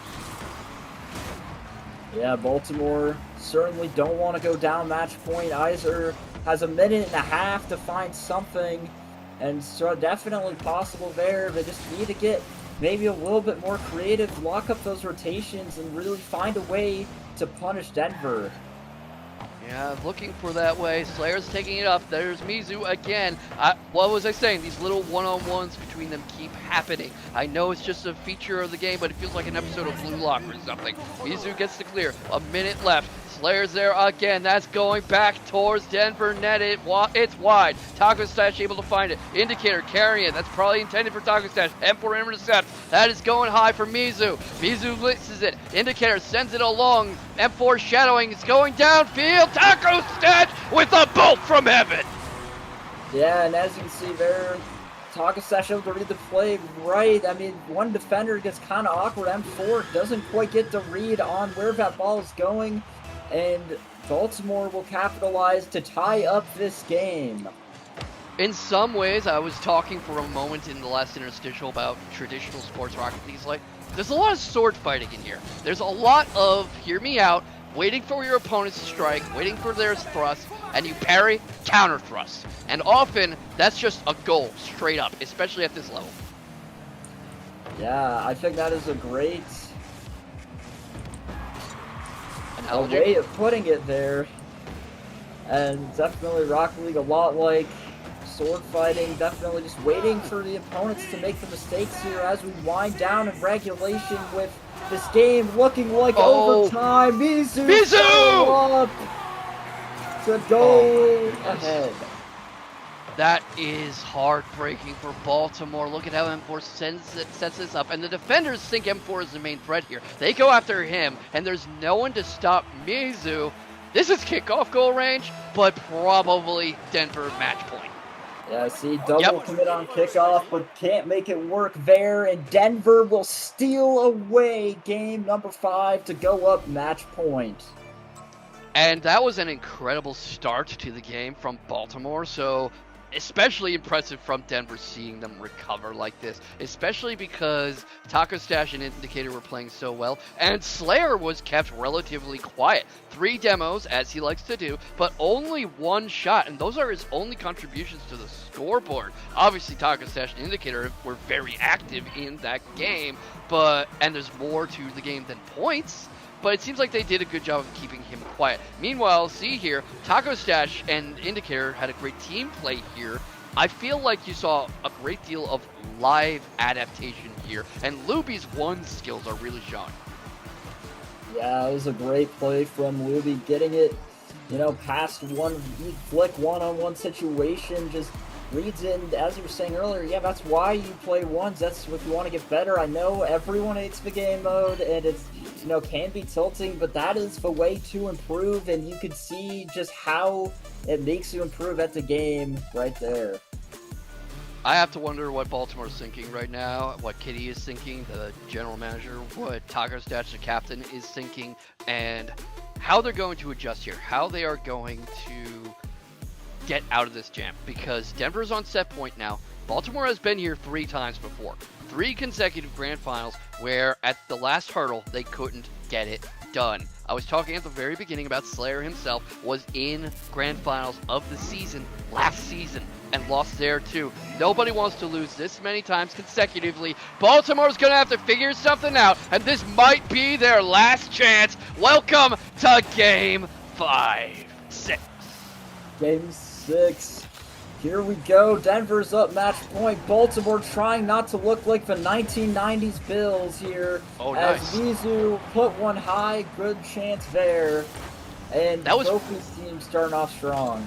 That was probably intended for Luby, who was not quite in the right place to finish the touch. Indicator sends this up. He wants to send it down to Slayer, who gets a look, but Luby with the save. Yeah, great save there from Luby as well. Good read.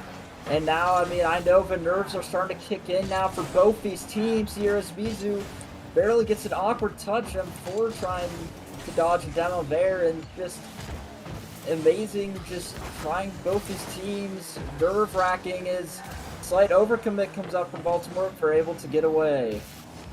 Yeah, Luby's trying to carry the ball. You see some of his one's background with how he guides the ball away. That's a bit of a nasty look, but M4 plays it off the wall to get it away. Slayer with another demo. M4 stalking it. That's Taco Stash in the airport. Sets it up for Indicator, who doesn't have a lot of boost to do much with this. That's Mizu going for it. Mizu and Luby. That is an attempted screen. Doesn't really work. Taco Stash to Slayer. That's wide. No demos here. There's a lot of demos here. In fact, I think I was trying to find a different word. Indicator brings it up. Mizu screening. M4 in net. Clears it long. Clears it a little too wide to turn into a goal threat. Taco Stash redirects. Luby's waiting in the shadows for Mizu to set something up. It's off the backboard and crossbar. Indicator goes for it. Indicator gets blown up. Mizu and M4. M4 off the wall. Taco. Indicator. Mizu. Indicator's got a free lane, but Luby can close it up. Luby closes it up. I was thinking about Nuki too. Indicator loses it to... Oh my goodness, that's it! Indicator to Taco Stash. Back to Indicator. Go!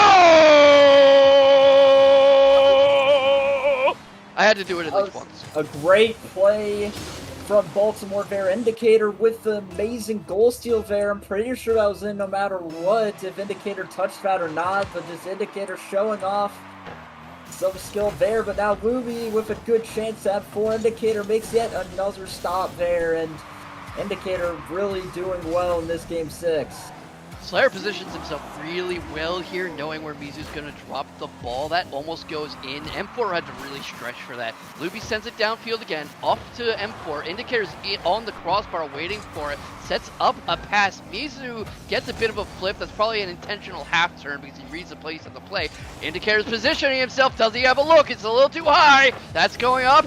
Stalking the ball, there's Slayer. I'm not so sure that's going down for anybody. No, that's going the other way. Indicator has an open net, open lane. It's saved by M4. Yeah, save, pinch, almost goes in. Denver with some good stops on defense here, but Baltimore need to hang on to this goal here if they want to be able to force a game 7, which I know we all want to see here, but Denver trying not to make it go that far. They want to get a win here, and now might be their chance to get things going as they're on offense, and they're certainly ramping up the pressure. Oh my goodness, Slayer goes for it. Luby parks his car perfectly to intercept, but Slayer takes him out in exchange. This is Slayer, he's gonna do that. I think he actually named himself because he likes to demo people. He's Slayer, he slays, it works out, it makes sense. It's not a goal, M4 again!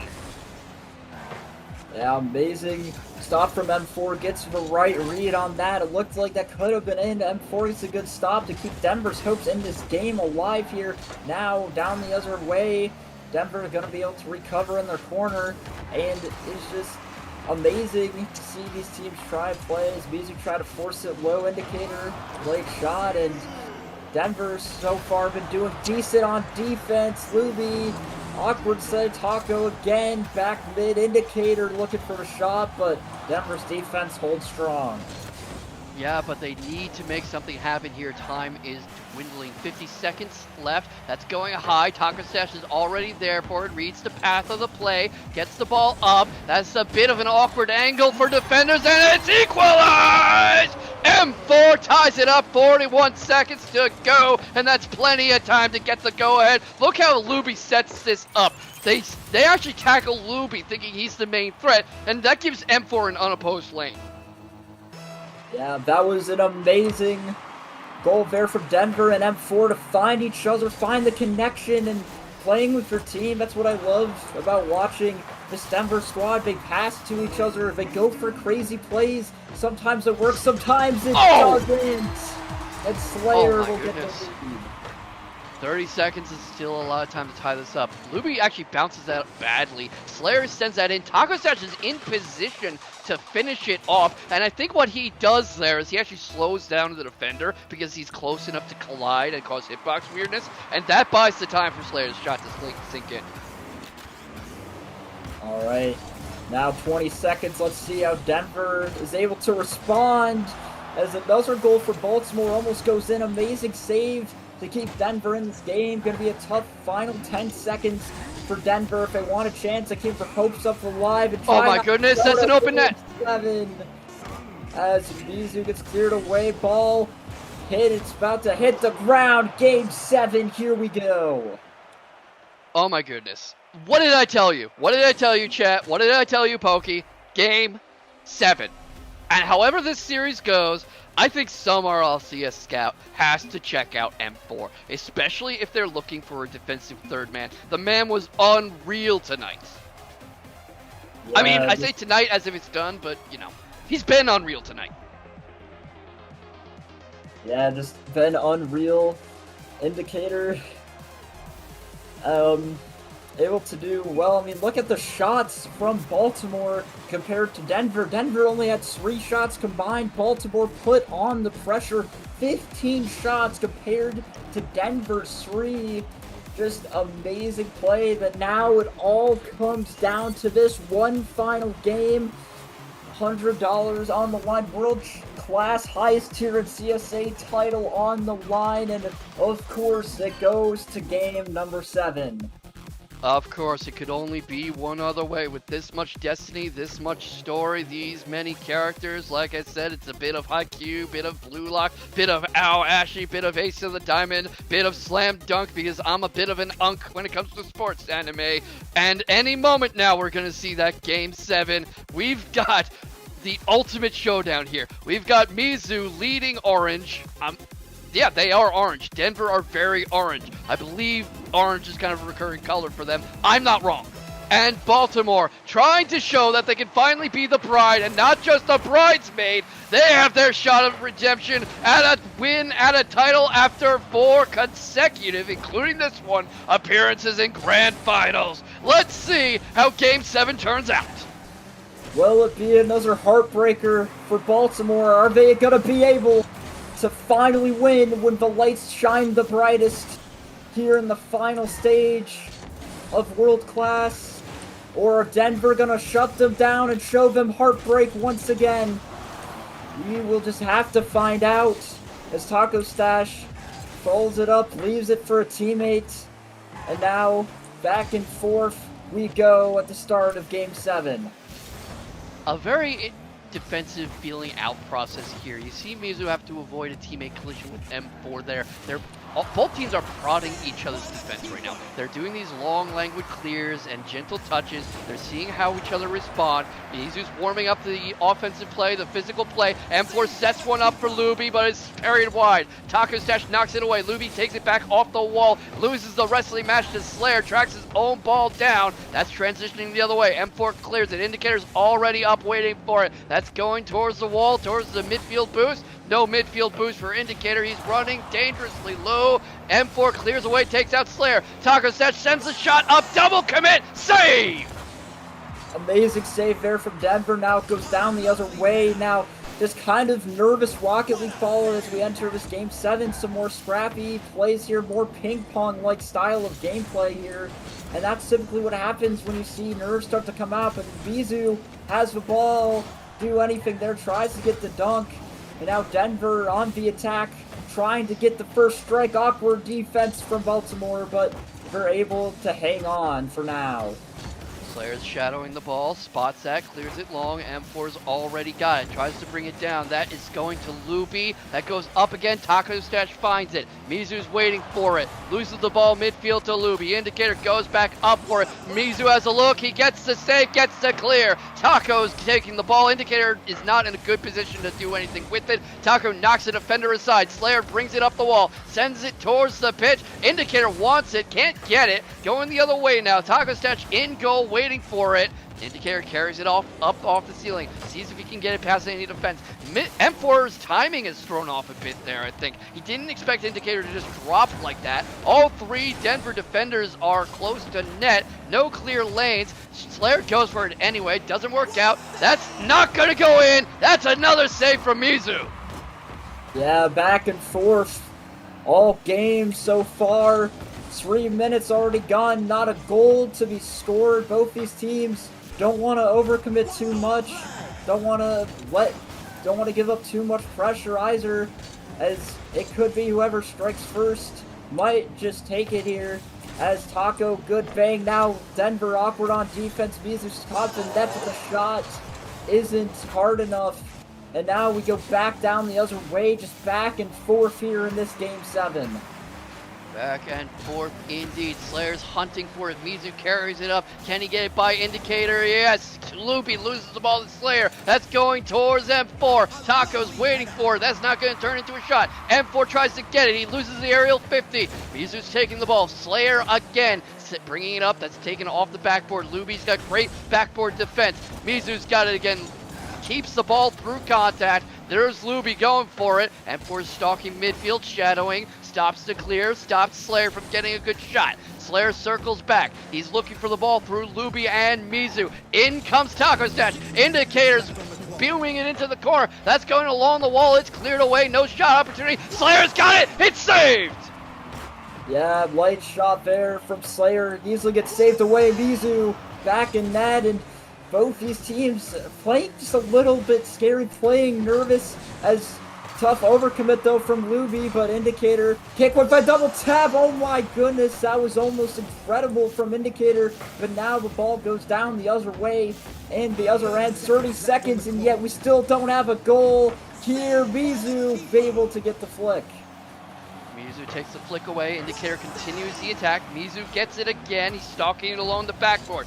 Indicator doesn't have much boost. Taco Stash wins the 50, brings it to Slayer. It's cleared away. That's going long.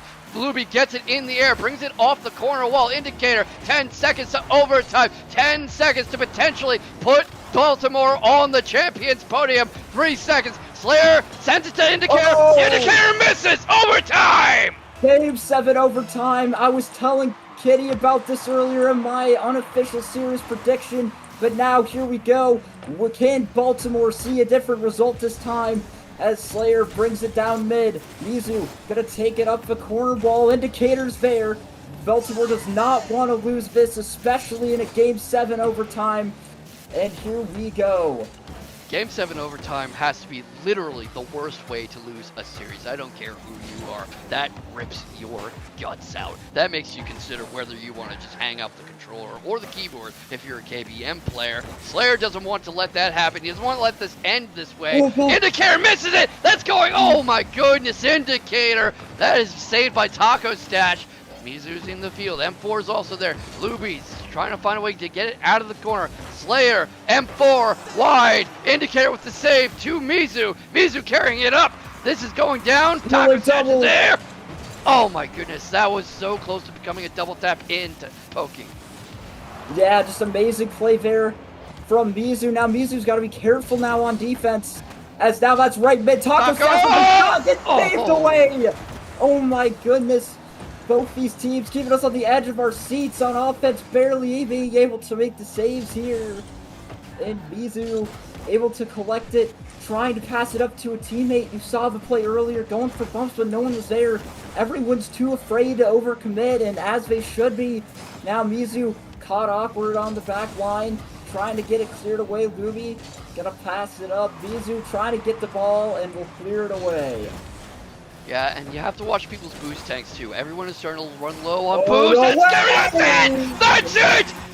Once again, the bridesmaid. Baltimore has 4 consecutive grand finals and 4 consecutive second place finishes. Denver has won the World Class Championship. Mizu, M4, Luby, take a bow, take your prize money. You have done it. Oh my goodness, Denver is able to do it. It says Mizu got 10 saves in that game. I believe it. I feel like we have to get Mizu in here for an interview, especially after 10 saves in that Game 7. I knew he was a great content creator and a great supporter of the scene. I did not know he was this good on the pitch. This was an insane game from Mizu. We need to get him in here. Yeah, just amazing from everyone on Denver. Unfortunately for the Big Kitty and the GM of Baltimore, they will become the 90s, but the 90s Bills. Unfortunate as they get another heartbreaking loss in Game 7, but for Denver and Mizu to etch their names in the history books of CSA and World Class, Mizu is officially, and the rest of the team as well, CSA rather, champion. So confused. Well, hey, if they want to open a top division team in RSC2, all power to them, especially after this. That's what I have to say. I get those two confused all the time, but amazing win for Denver, and it does seem like we might be able to get Mizu or a player on the Denver show. Mizu is officially coming in to give an interview. Everyone's favorite content creator and now CSA champion Mizu is about to join for an interview. And let's not let anything take away from Baltimore either. I mean, 4 consecutive second place finishes in World Class is incredible. But here's the man of the hour himself. Welcome aboard, Mizu, and congratulations on CSA Championship Gold. Hey, appreciate that. I mean, back to back, it really is, so we'll take it. We won the last tourney as well, so this squadron's undefeated. It was against the same team as well. Taco Stash and Slayer. It's always fun playing the boys, so. Oh, that was an incredible series, and a lot makes sense with that context. Did you feel like it was going to end up being a rematch like that when you went into the playoffs tonight? I'm gonna be honest, I didn't look at the bracket, bro. I was just taking it one series at a time. I didn't know who we were gonna play. I was kind of surprised it was a rematch, I'm not gonna lie. But you know, we take the W, so I mean, I think on paper, the players on the other team probably weren't the best in their bracket, but Taco, Stash, and Slayer have like unbelievable chemistry, and I think that's what I was telling the boys. Like, we were down 3-1 in the best of 7 in our first series today, and I gave us a big pep talk and told us the difference is going to be comms and mentality, not gameplay. And we locked in, played as a team, we took the win, and made the finals and showed up. Walk us through that last play with M4 getting the goal. What was it like in that moment? Were you setting up anything specific on comms, or did M4 just go for it? I'll be honest. The team was like getting really nervous in overtime. So the second I got the ball, I don't know if you remember the play, but I took it up the right wall and I pre-jumped towards the ceiling and I went for the double and it went off the post. The second I had that ball going towards the wall, I said, "Hey, GG's guys, have a good night. Fun playing with y'all." And then I missed it, and I screamed the F word really, really, really loud. And then the team just started laughing nonstop, and I think that was kind of the breakthrough we needed, because you need to be having fun. If you're too stressed out, you're not going to play well. So. Yeah, I can certainly tell that you were having fun, especially with some of the in-game comms. Now I have to ask, did taking a break to hop on a different game work out for you? I mean, I'm not going to lie, I did not play Clash Royale at all. I was just trying to get in Slayer's head because their entire playstyle is demo chasing, so it's kind of annoying to play against. They're good guys. I like them. No disrespect to them, but they know it. It can be frustrating to play against them, so I just wanted to show that I was unfazed and having a good time despite them calling a timeout. Just playing a little bit of mental warfare, especially because they know that we played them in the finals before and already beat them, so they were the ones that had to be upset. Was there any specific game plan for Baltimore or for anyone else in the bracket? Because you had to beat some tough teams to get here. I'm not going to lie. I just think we're the best team in the league, so we just go into the game, say and play our game, and we just won.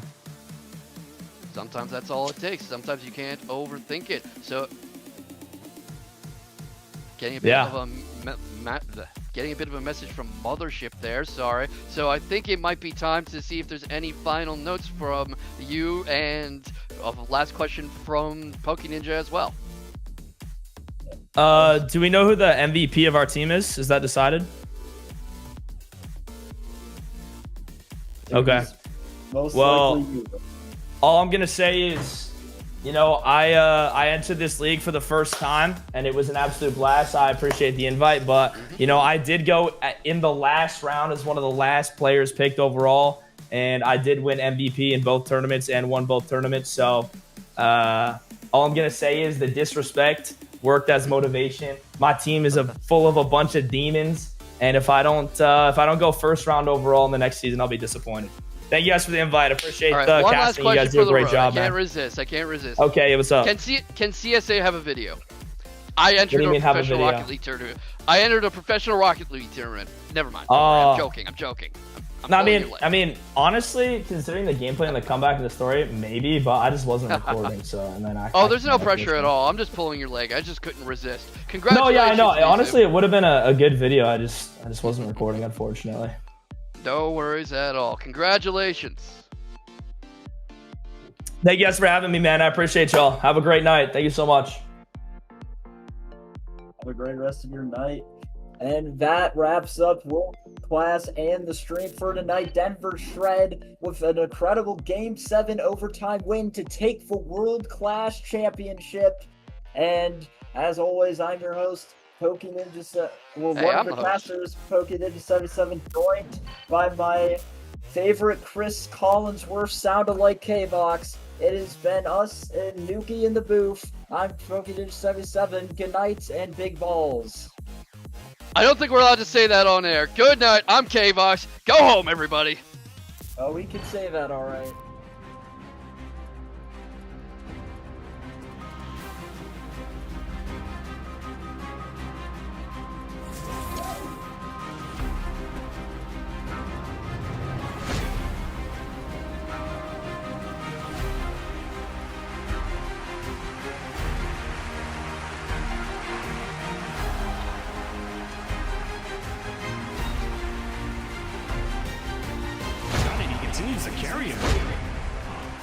down. Oh, that's beautiful. Shot bottom right corner. Opposite Corey, Geosynth. Down. Oh, that's beautiful. City.